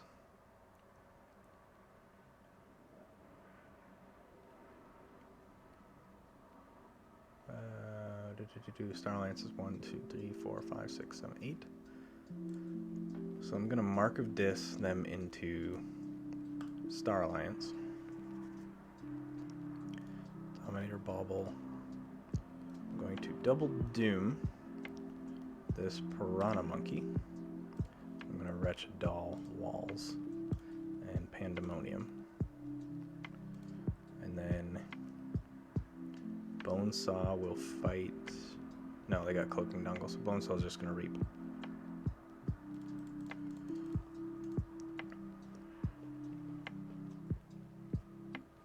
I'm trying to stall as long as possible before I play this Effervescent.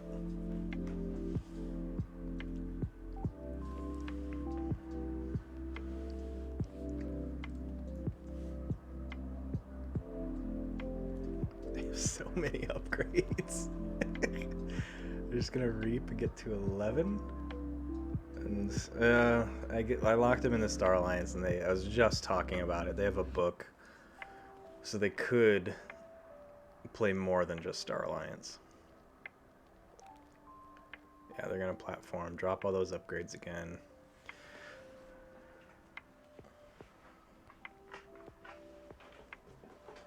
I have a feeling I'm gonna be losing this match, because even half of their Amber brings them down to 7.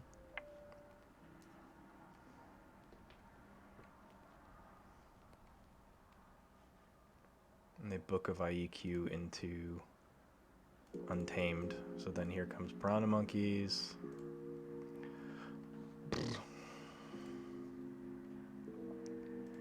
There's fuck all I can do here.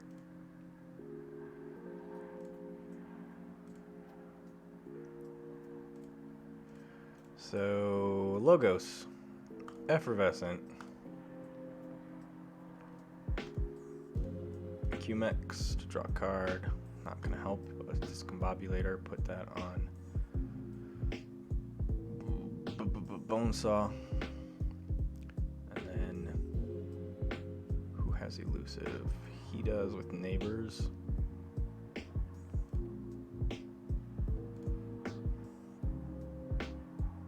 Hit Rustnar.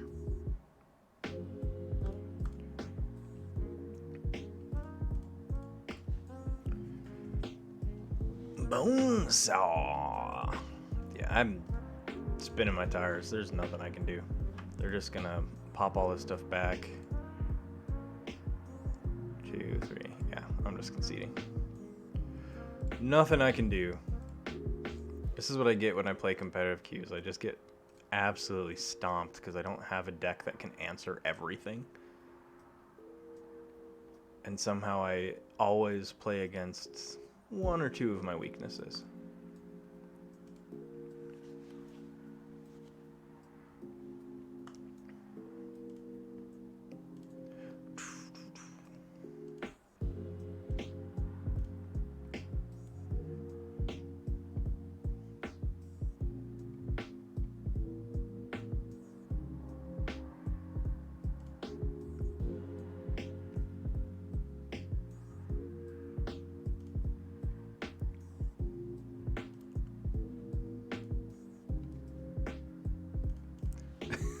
Right? There was no way out of that loop other than for maybe a turn. Yeah, so I double doom and hope I hit Chan or hope I hit a creature, but like you said, odds of them then playing walls, well, reaping walls, grabbing an upgrade, popping it on walls, bouncing walls back to hand with platform, playing walls again, like they had a really good suite that allowed them to protect their upgrades and keep the walls engine going.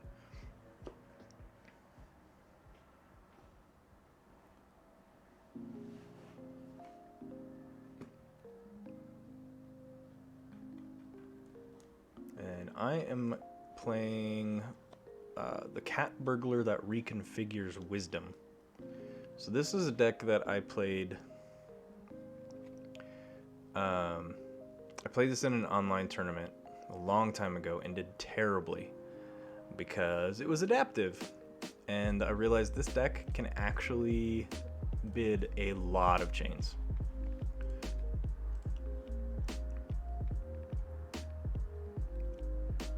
Definitely, I think Storian, Star Alliance and Worlds Collide, and Saurian and Worlds Collide. They wanted to introduce new houses that stood apart from everyone else, and Saurian with the warding mechanics and their exalting. Excuse me, and Star Alliance with a lot of out-of-house action cheating and efficiency. However, their focus on upgrades with pips, I think they went way too overboard with bonus pip upgrades in Star Alliance, because you get a couple good turns with transporter platform and those upgrades, and cool, you get a key, if not more. I really like the mass mutation balance right now, not even just in Star Alliance and Saurian. In mass mutation, all of the houses feel pretty balanced, except for Untamed. Untamed is pretty shit.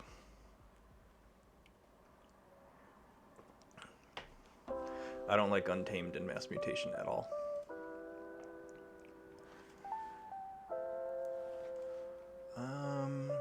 Well, no one wants to join competitive, so I'm gonna mute spectators, and I'm just gonna do a casual queue in the interest of getting a game in, and I'm gonna play Butcher Kim.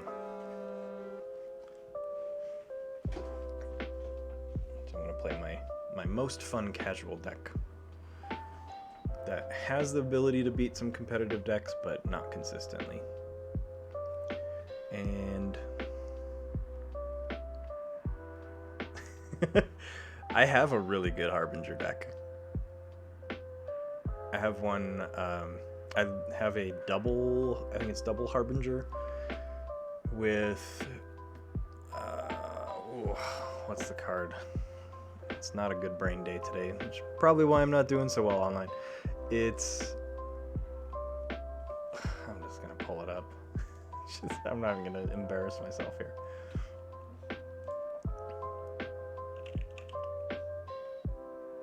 Obsidian Forge and Withering, is it Withering Touch?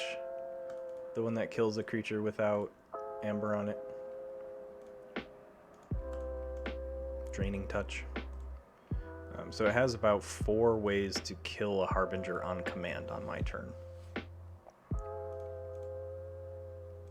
And if I have both Harbingers out and you've got wards, doesn't matter. Harbinger 1 kills wards, Harbinger 2 kills all the creatures.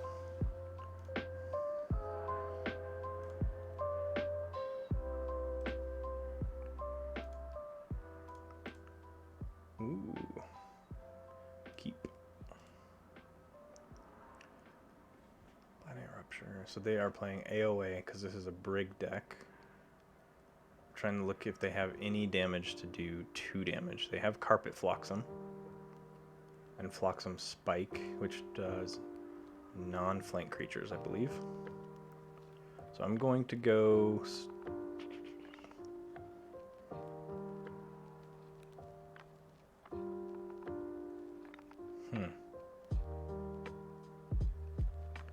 I'm going to go Shadows, and I'm going to drop in a Vinda.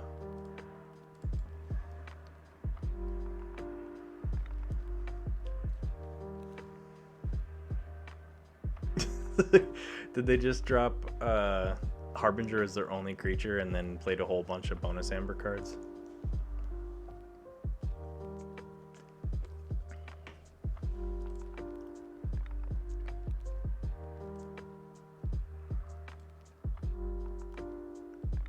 Okay, so they did have standardized testing, so I'm glad I didn't play Helmsman Spears. I'm gonna go Shadows again, drop a Fuse Mine, play Umbra, Pestering Blow on Helper Bot, gonna hit and run.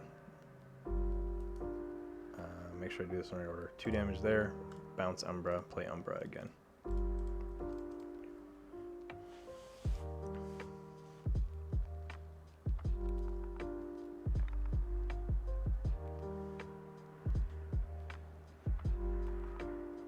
Stupid.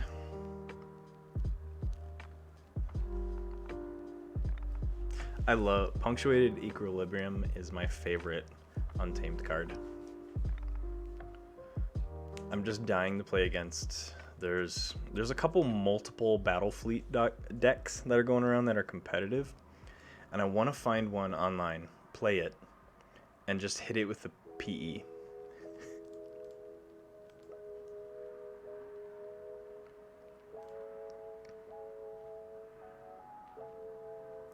I'm gonna go Brobnar.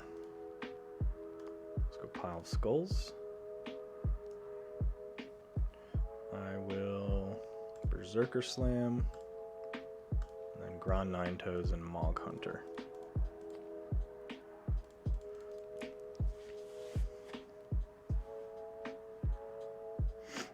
I'm really excited for DT to come out. I'm a little sad that it got pushed back to March, but with coronavirus and Fantasy Flight's track record for, at least with Keyforge, they've been pretty good about keeping their release schedule. It's been interesting watching the whole journey of people doom-saying, like, oh, the game's dead, But a lot of stuff going on, and I just want Dark Tidings to come out, and I want to open a box full of so many different things. Just like, I want Evil Twins, I want absolutely broken, unfathomable stuff. I should probably actually take my turn, so I'm gonna go Starlands. And Creamcorn91, welcome to the Crystal Hive. Thanks for clicking that follow button.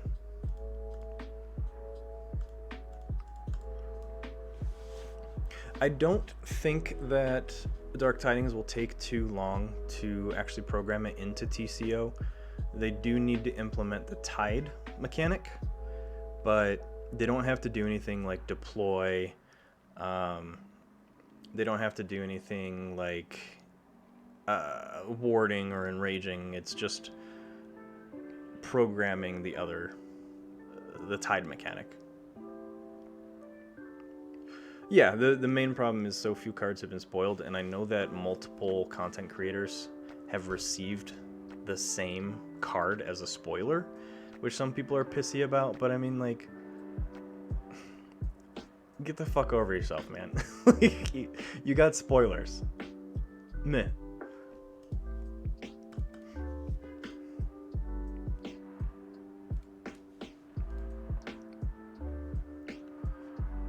And I think that's true, Kelly. They're slowly resetting the release schedule, so they're probably going to go from March 6 months, so the next release would be, what, September? And then after that, just every March, every September.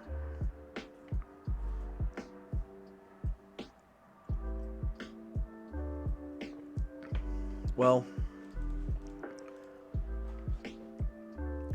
yes.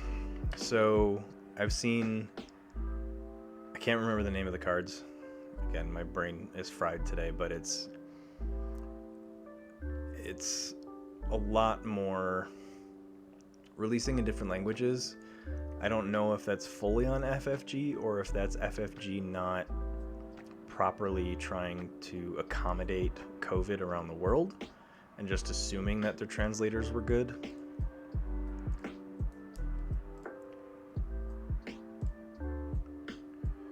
No, Fantasy Flight knows that there's a mass community for Keyforge, at least. So I think the mix-up was more that they probably don't have translations in all those languages.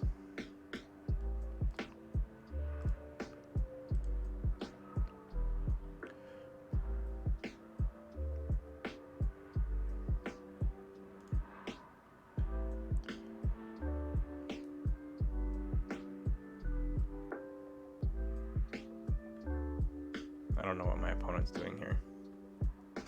I played Orbital Bombardment, grabbed all their cards back, Martian Generosity.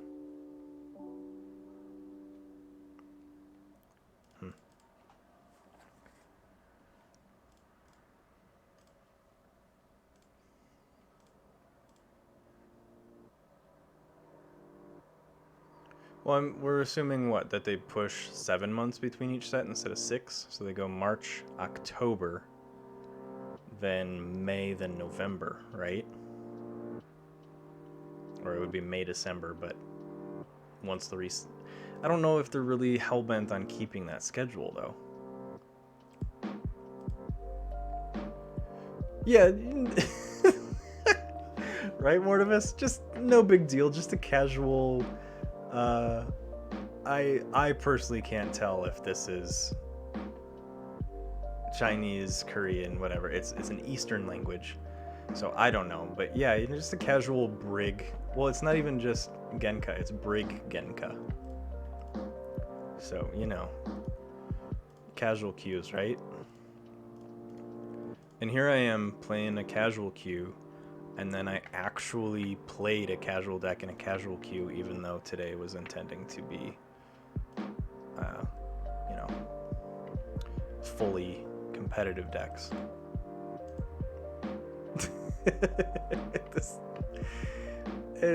That's why I don't care. Like, Butcher Kim can do some crazy shit. It's spinning its tires right now because I'm seeing Brobnar and Shadows galore, and most of my Star Alliance is still in my deck. And this deck wants to play out of Star Alliance almost exclusively.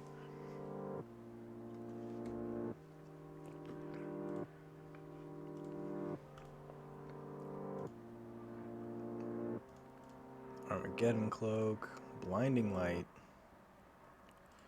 Yeah, at least I haven't seen the essay already. I have 2 spears. I've lost 1 already. But spears is what really fuels the engine.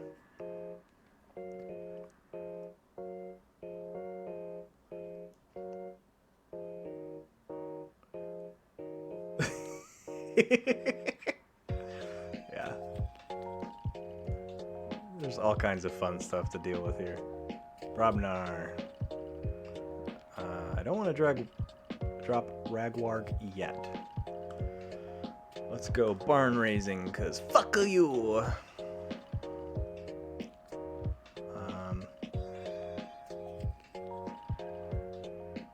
Can't kill anything though. So let's go Gron 9 Toes right in the Ixilks. Let's drop an Alaka. And Alaka will come in and fight there. And then let's go Long Fused Mines to kill that Dominator. Pile of Skulls. Let's go Calfine. Mog Hunter. They don't have an elusive. So fighting is just going to kill me. But it will... No, it won't kill. So I'm going to Reap. Drop Ragwarg.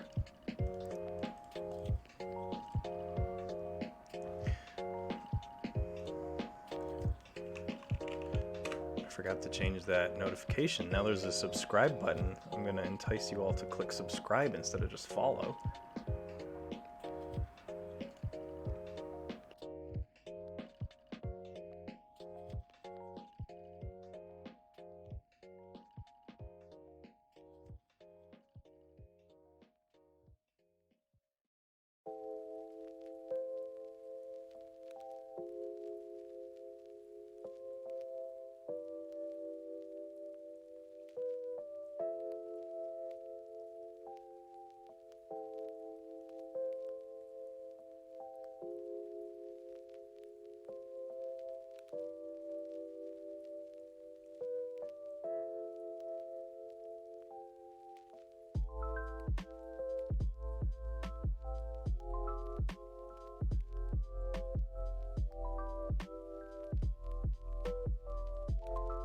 There we go.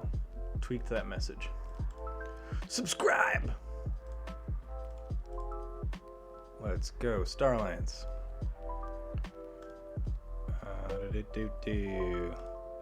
Melina. Spears. Spears is going to get an encounter suit. Let's go Karkar's Blaster on Frayne. Frayne is going to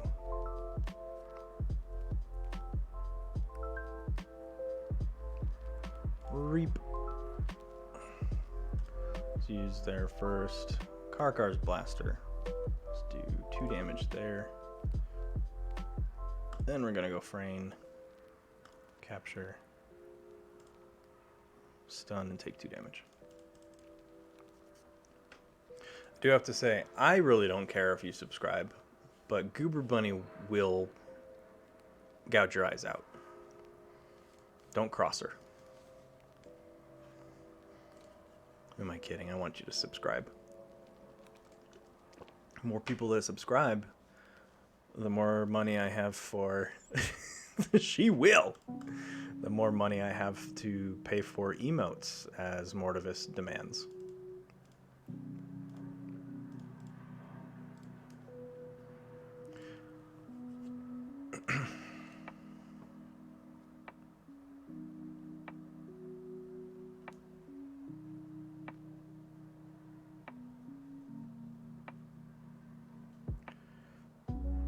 I love how you said emotes are very good, are very well priced.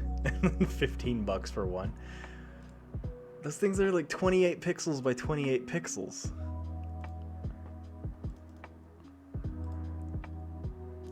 I don't know, honestly, if I could make this smiley face emoji, it would be great. The Eddie shirts. Oh, woofers. Well, my Spears is dead. Shadows is gonna give me, I mean, that tremor really hurt, or that stun really hurt. So I'm gonna go Star Alliance. Let's drop Kirby. Let's Reap with there. I'm going to play a Mog Hunter's Brew on Umbra. Play another Kirby. I'm going to play a Hawk on... He's just going to Reap with Sky Booster Squadron. I'm going to hit Ragwarg.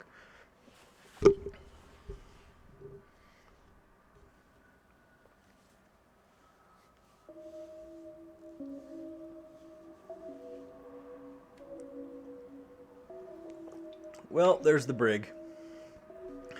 There's the fucking brig. You know this is a casual queue, right?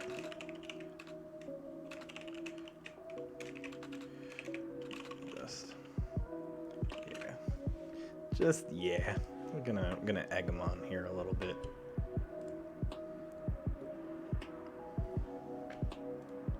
So they're going to get a good solid 12 amber from me, and I can't control that much. But you know what? I'm going to try. Because I got a pile of skulls. There's your 12 amber. Let's go Brobnar. Let's get that Stiltkin out. Let's have Calfine fight.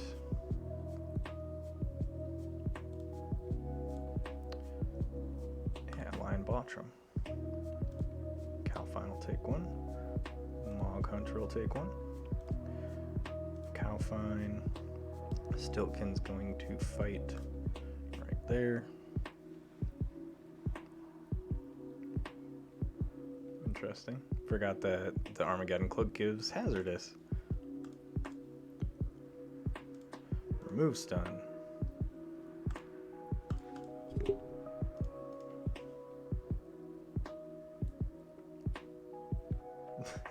So stupid.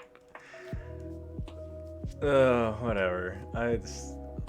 Just why? Why do you bring a Genka Brig deck to casual? Just why? If I wanted to see that shit, I'd be queuing competitive like I am right now.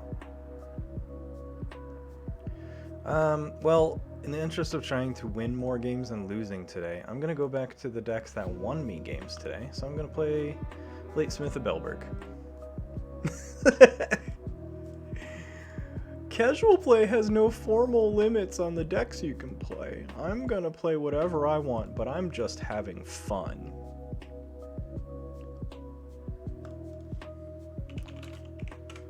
That's my argument. Well, we're playing casually, right? Just have fun. Let's go Robinar. Heeb the Huge. Smash.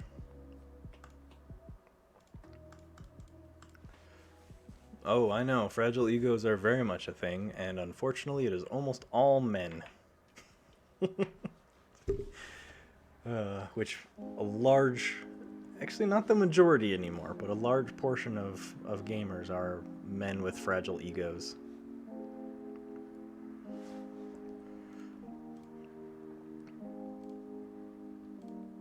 Let's go Logos, Bot Bookton, and Bat Drone. You know what? Losing records on TCO, I think I've mentioned this a few times on stream. I personally feel the losing record on TCO tells you two things. One, you don't play for your win-loss record. Two, you're facing people who have just the odds of the game far better decks than you. And you just get matched with them. So it's not truly telling you anything amazing that you don't already know. It's just... cool, you have a losing record. No big deal. Do you enjoy playing? And are you playing well? If you play well, don't make a ton of mistakes. When I play online, I make a ton of mistakes. So it's kind of my my brand is go watch the Crystal Hive to learn not what to do or to what not to do. I'm just seeing they played no creatures, so we're gonna go Untamed. Let's go Witch, Dust Pixie, and Life Web. Check at 6.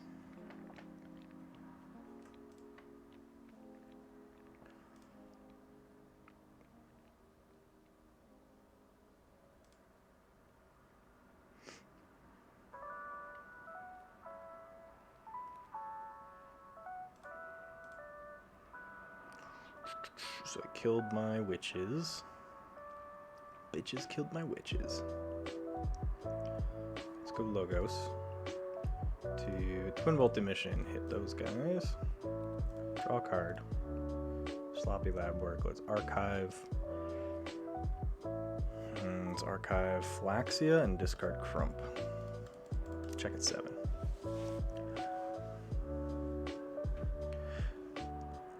Really, I think that...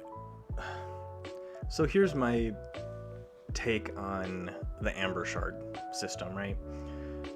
Great idea for helping people buy product from the merch tables. Terrible idea for using that to rank people.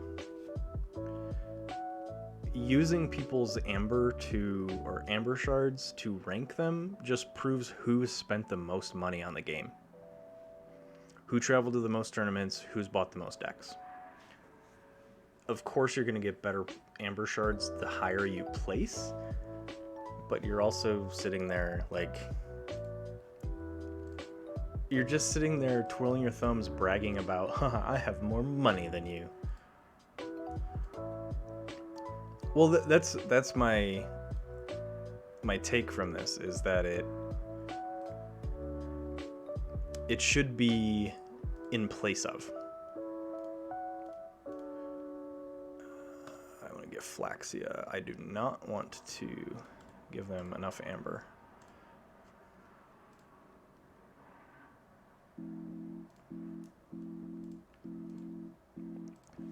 We did a ELO-ish style game in my local game store, and it was fun. We didn't do it for Keyforge. We did it for Game of Thrones, the card game.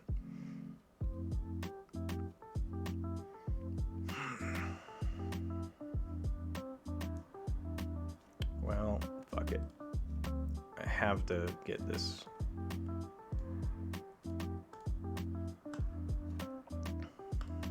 Let's see. Ready and fight with 3. So let's go there, there. Actually, let's go there, there, there. Gives him a key.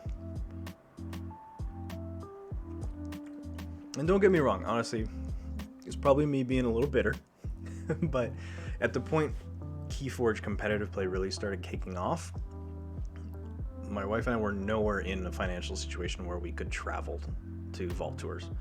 So the only one I was able to make to was in-state, and I loved it. It was an amazing event.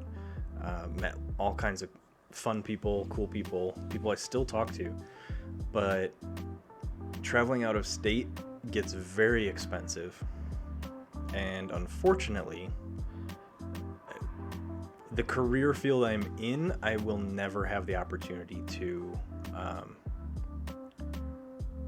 I'll never have the opportunity to be able to fund traveling to more than 1 or 2 Vault Tours a year. So I'm a little bitter that people can do that, but you know, that's what I get for not choosing engineering or being a doctor. Or being a computer programmer or anything like that.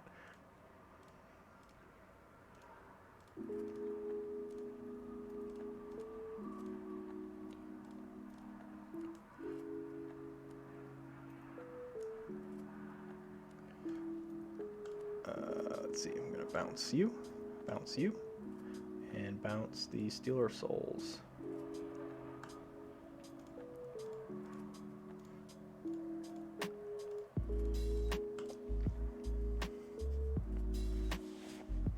I think Richard Garfield wanted a better way to track the strength of the algorithm they were using. So he was doing a lot of things to truly see, like, okay, if this deck has Genka, what's its win-loss record just by the fact that it has that combo in its deck list? And I think Richard Garfield's intent was to get a picture of what combos make for really crazy powerful decks, and how can we adjust the algorithm to prevent those decks from being super prominent. Still want some of those decks to exist. Like Richard Garfield wants you to play games at Keyforge and sit down and be like, I have no idea what just happened. I've never seen that card before. I've never seen that combo. That being said, I should take my turn. So I am going to return a card from my discard pile to my hand.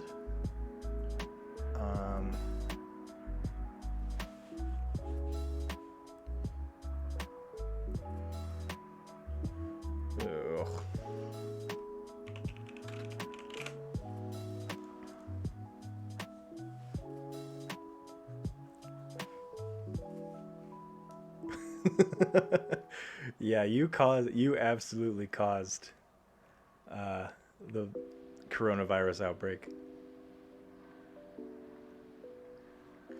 All right, I'm gonna go Untamed. So I'm going to reap, fight to get rid of Halakor.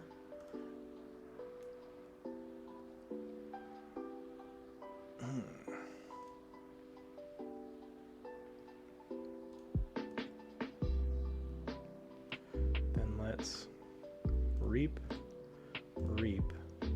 grab Nature's Call, play Nature's Call to grab Flaxia and Dust Pixie, and let's bounce Niffleape. So I'm going to play Dust Pixie, play Flaxia.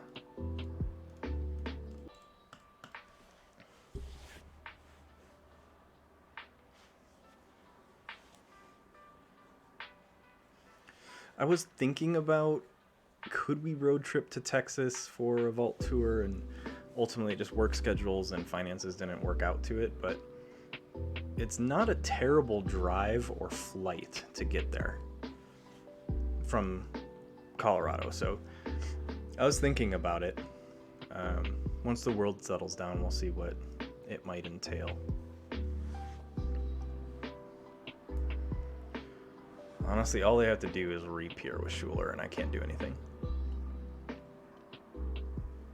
Or play Flame Wreathed.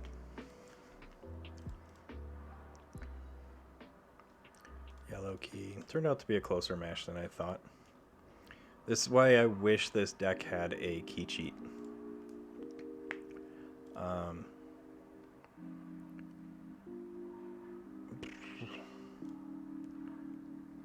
Wish I had a key cheat. Did they? I think they only played 2 creatures. Plays Toxin, plays Stealer Souls. Yeah, so I can't grab Life Web. Well, I can, but it won't do anything. I can't use Witch of the Eye off turn to grab Effervescent. Oh boy! I don't think I have an out.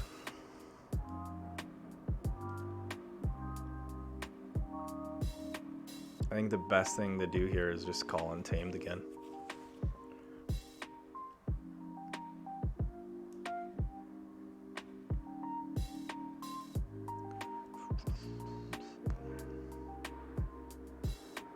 Sure. Untamed. Reap. Snufflegator will kill Toxin. Reap. Reap. Reap. Reap. Grab Nature's Call. Nature's Call. For the fun bits. Because Rogue Ogre is only going to capture a maximum of 1.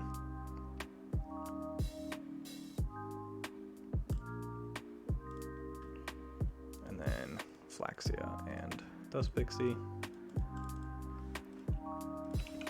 Just caught me with 0 Amber control, and they were able to rush a little faster because my start was really slow.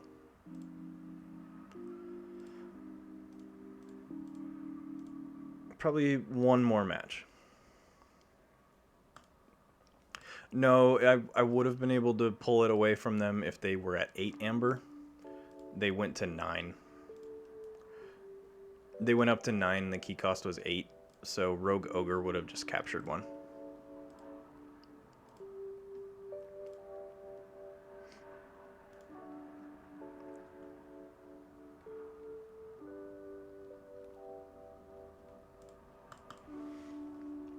Yeah, so Murmuk put their key cost up to 8. Yep. Yeah, you were probably looking at their key cost, because that was going to be the line of play I did, was I was just going to grab,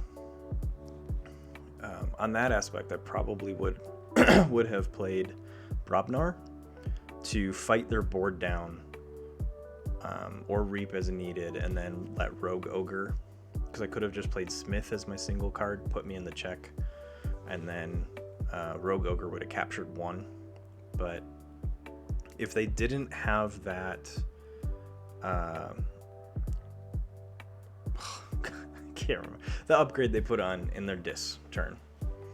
If they didn't have that upgrade, I would have taken the win on that one. But they were able to push 1 more Amber than I could control.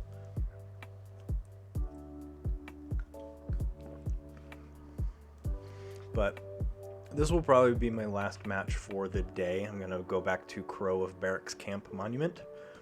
See what it can do in this next match. Probably end stream just a little early today. Try and get some more meds in me and relax before the rest of the day continues. I'm not quite sure. It's a locked game. It's definitely not a deck that I want to play into a casual queue. There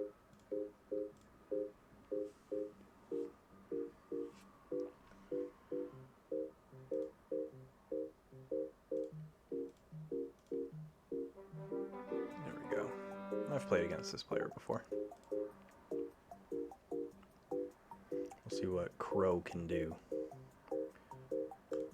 Fun little tidbit. I like this deck because Russell Crowe is one of my favorite male actors.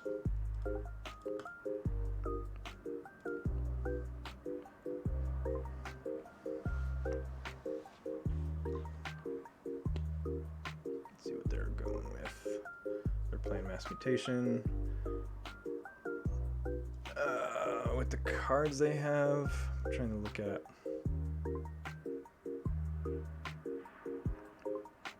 I can't remember what cards add what pips, but I'm looking at probably a capture and probably a damage pip or 2 damage pips.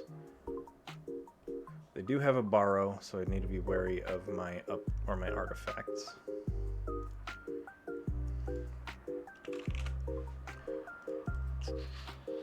This is not a good first hand, so we're gonna mulligan. Should I be that guy in Quixelstone turn 1?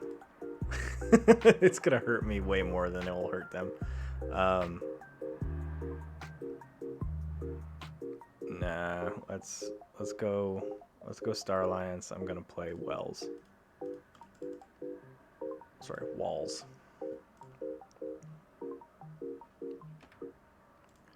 I hate that song. I had to fast forward it.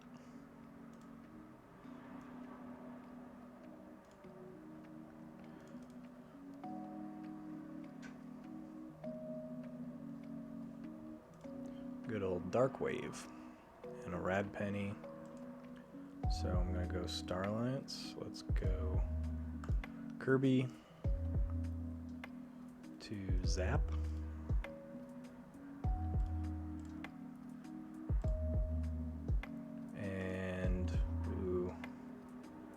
I'm going to discard the Quixel. I'm going to discard a Red Alert as well. Keep one of them.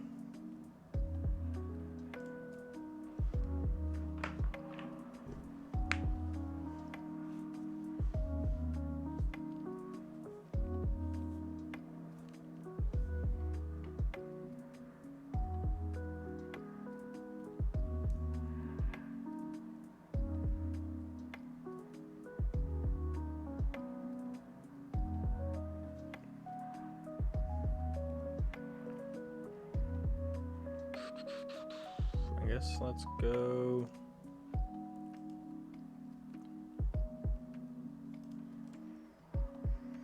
I'm gonna go Logos, Hapsis, and Groupthink Tank. It's getting a little dark in here.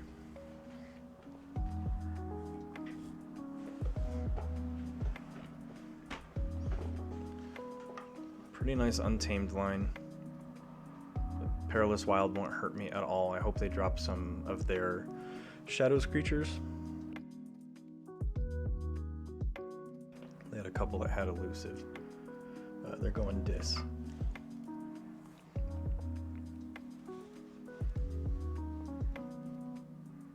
Bonesaw's probably going to fight Hapsis.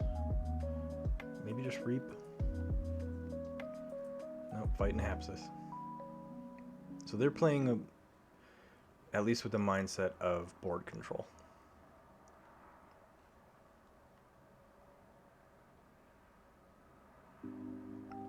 Stirring Grave to archive Picaroon. Scout Pete. Let's go Untamed. Perilous Wild. Let's go Feathered Shaman.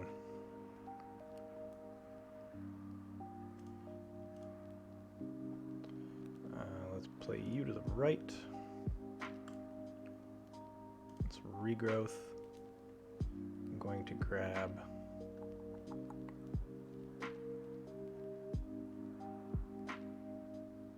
I'm gonna grab Kirby again and let's play the Fittest. And there's my double E-die.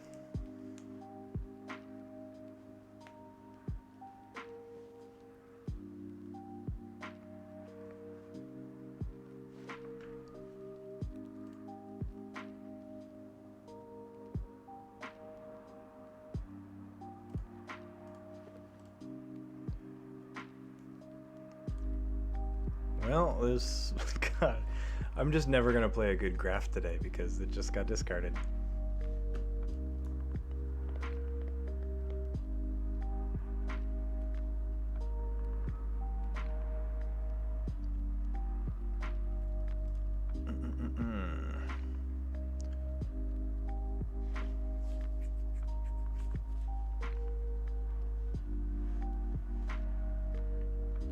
don't want to drop both Edis. I'm going to drop one and archive my quadricorder.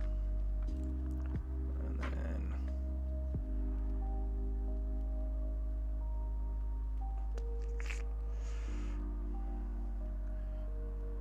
I'm going to reap.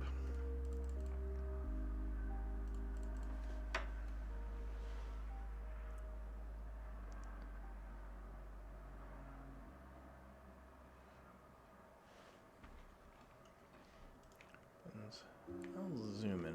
110% looks good. Maybe 120. That looks all right. Little larger cards help everyone see them a little better. Let's see, now here's where I'm getting the weird decision points. If I go Logos, I can drop my other Edi, but there's no point without a graft. So I think I need to go Star Alliance. And I'm going to take the quadricorder. And I'm going to put it on their shoulder id. Since it can't fight, they have to just do damage to themselves. And then I'm going to put a Kirby out, Light of the Archons on my Edi, and I'm going to hold that Red Alert.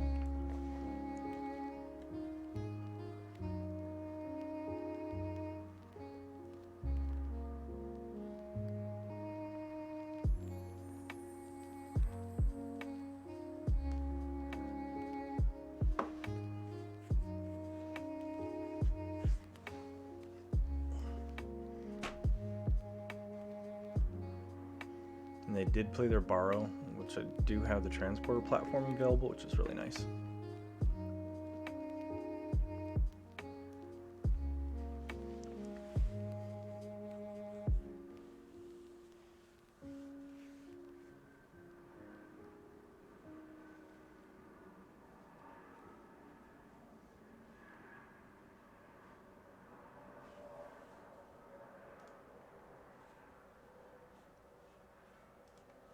Think, think, think.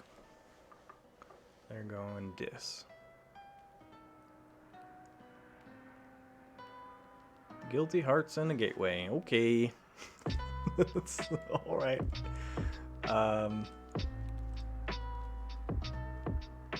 Let's go Logos. At least get the key cost up by 1. Let's put that Red Alert in there. Make them spend 7 for that key.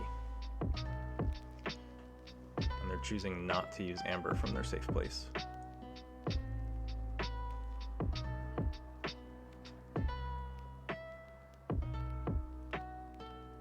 Logos is a really nice playline for me, but they're going to play Red Alert, so that wipes that away.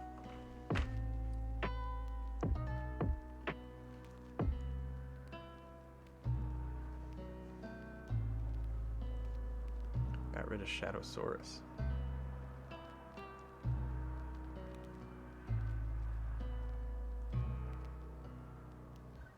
Double Observiamax, okay. Untamed, no to my archives. Let's drop double Rusnar and then make them both the fittest. Try and gobble that safe place in Miasma Bomb.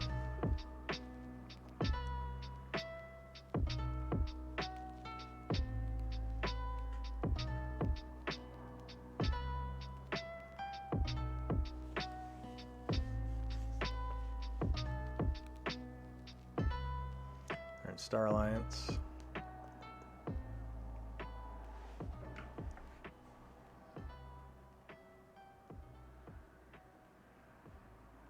What did they grab? They got rid of Gleeful Mayhem. It's an interesting discard.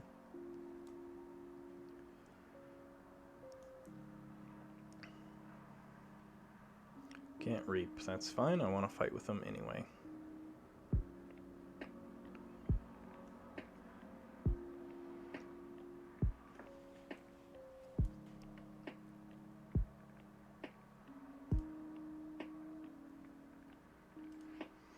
Quixelstone, well that's fun.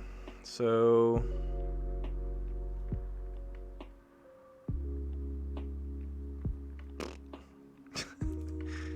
oh, spinning my tires right now. Let's go Logos. Drop Daughter. Steal an Amber and discard Hapsis.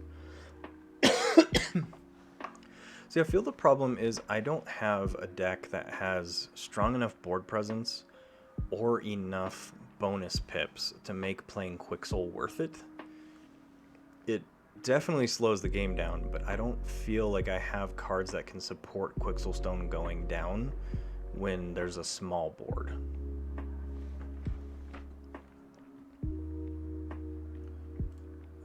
What can I play here?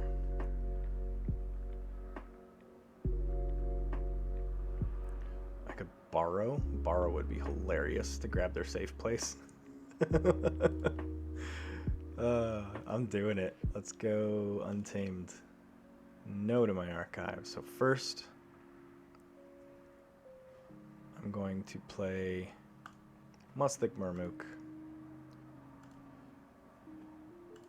Kill Scout Pete. Then I'm going to fight Trigon to gobble the Miasma Bomb. I'm going to fight Rusnar. Ooh. I guess that's my only option. I'm going to do it anyway, because I'm going to get rid of Safe House. I'm going to Mimicry, borrow, take Safe House, and play the Fittest.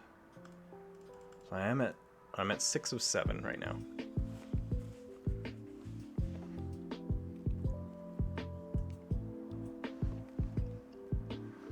Whether it ends up winning me the game or not, that was a fun turn.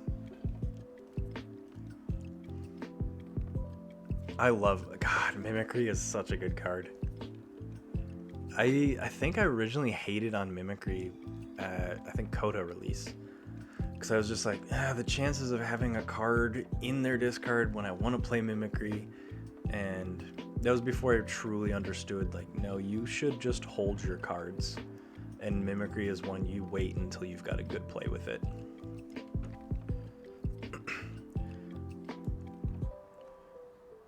And they captured, or they stole one. So let's go Star Alliance. That's a lot of stuff to play in hand here. I will...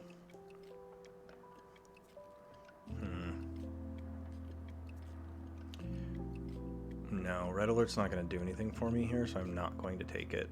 I'm going to go Transporter Platform, Light of the Archons,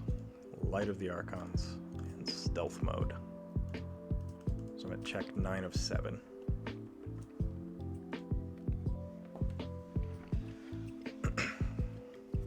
Because if I'm able to keep them at more creatures than me, they can't continue to play their board out. So I want to stay generally one fewer than them, so they can't build a board. I also don't have a ton of Amber control.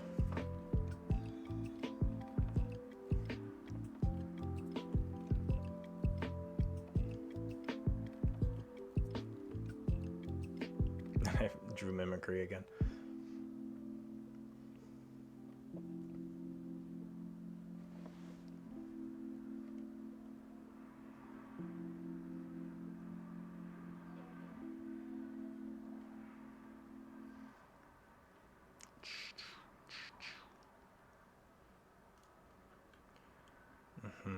You played Obsidian Forge.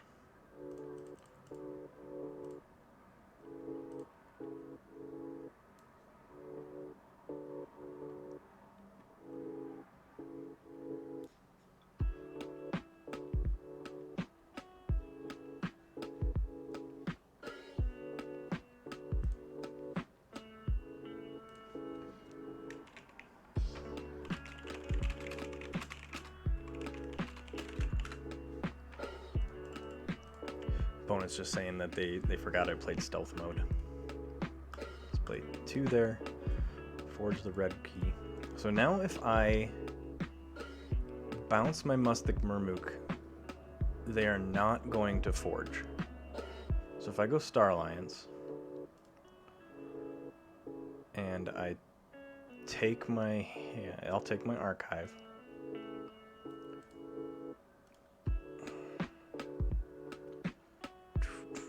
Then I transport a platform Murmook, play Red Alert, play Kirby, give them some upgrades.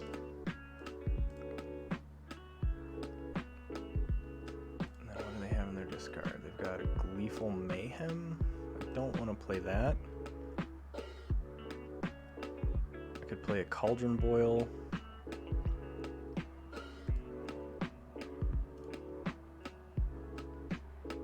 Let's see what that does for me, because then I'll play Mustic Murmook.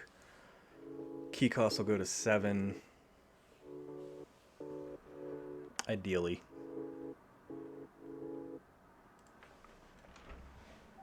They can play 2 creatures here, though. They play an Imp Spectre. Honestly, if I were them, I would Obsidian Forge that Imp Spectre and force me to purge a card.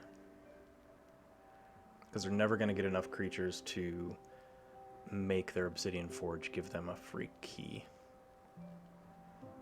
Yeah, they're going to hit Imp Spectre. I lose walls, which is okay.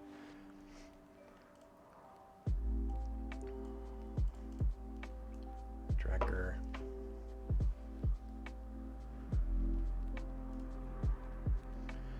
And a Picaroon, and they're done with creatures. They double Doom, which loses me all my upgrades.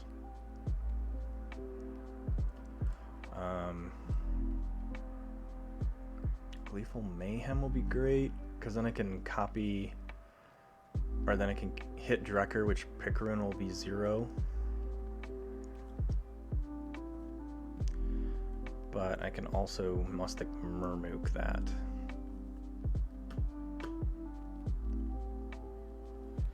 Oh boy, decisions.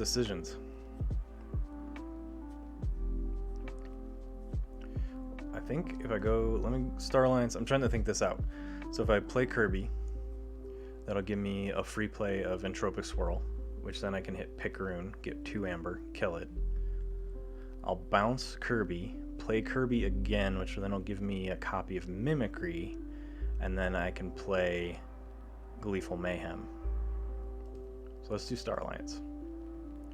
Let's go Kirby, Tropic Swirl, hit Picaroon, bounce Kirby, play Mimicry to play Gleeful Mayhem. Clear the board, and I've got checkmate at 8.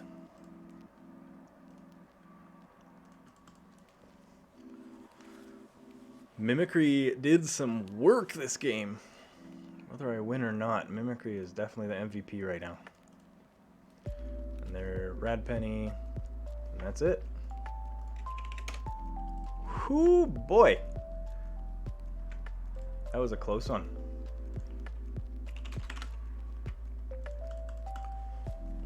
Okay. Now you can see why I like this deck. It's very adaptable, and the mutiny, Mimicry, gives it some really cool flexibility. I wish I had that graft earlier, but it ended up not being necessary. Honestly, that was probably the best game of the day. It was very close both ways, and oh, the Logos Star Alliance Untamed. I really like this list. I normally hate Untamed because any deck that I get a key cheat in can't actually make the key cheat fire. But then decks where I don't get the key cheat really want a key cheat. So this line, so I've got all kinds of bonus pips in my Untamed. I've got Rustnar, which is artifact control, which did some work in there. Mustic Murmook, Feathered Shaman, Mimicry is in the VIP, and then Regrowth. So it's a good list. If I had a key cheat, I could, like Key Charge, even Chota, I could generally get those off pretty easily. Chota I'd have to Regrowth into, or just play outright. But Key Charge, absolutely want to be able to play that on Logos turns with my Quant or on an Untamed turn. Mimicry, I can copy my opponent's key charge. So there's some really cool options with this deck that I really like. But what, it's about 2:40, so I am going to call this quits for the stream for the day. First day as a Twitch affiliate. Feels the same to me, but that's probably because I haven't implemented a lot of chat stuff yet. So by next stream, I hope to have a few new things in. Maybe I'll get some turnaround and get at least one emote with Mortivis's tip. We'll see what I can do, but stay tuned. No streams on Fridays still, carrying that all the way through the month of January, but I will be back on Saturday at 12 p.m. Mountain Time, and I will, not quite sure what I'm going to stream yet. Maybe I'll play some Sealed. I haven't played a Sealed today in a while, so look forward to seeing everyone there. Thank you to everyone who subscribed today. Thank you for the tips. Thank you for the cheers. Yeah, thanks for checking me out, and I will see everyone in a week. Take care.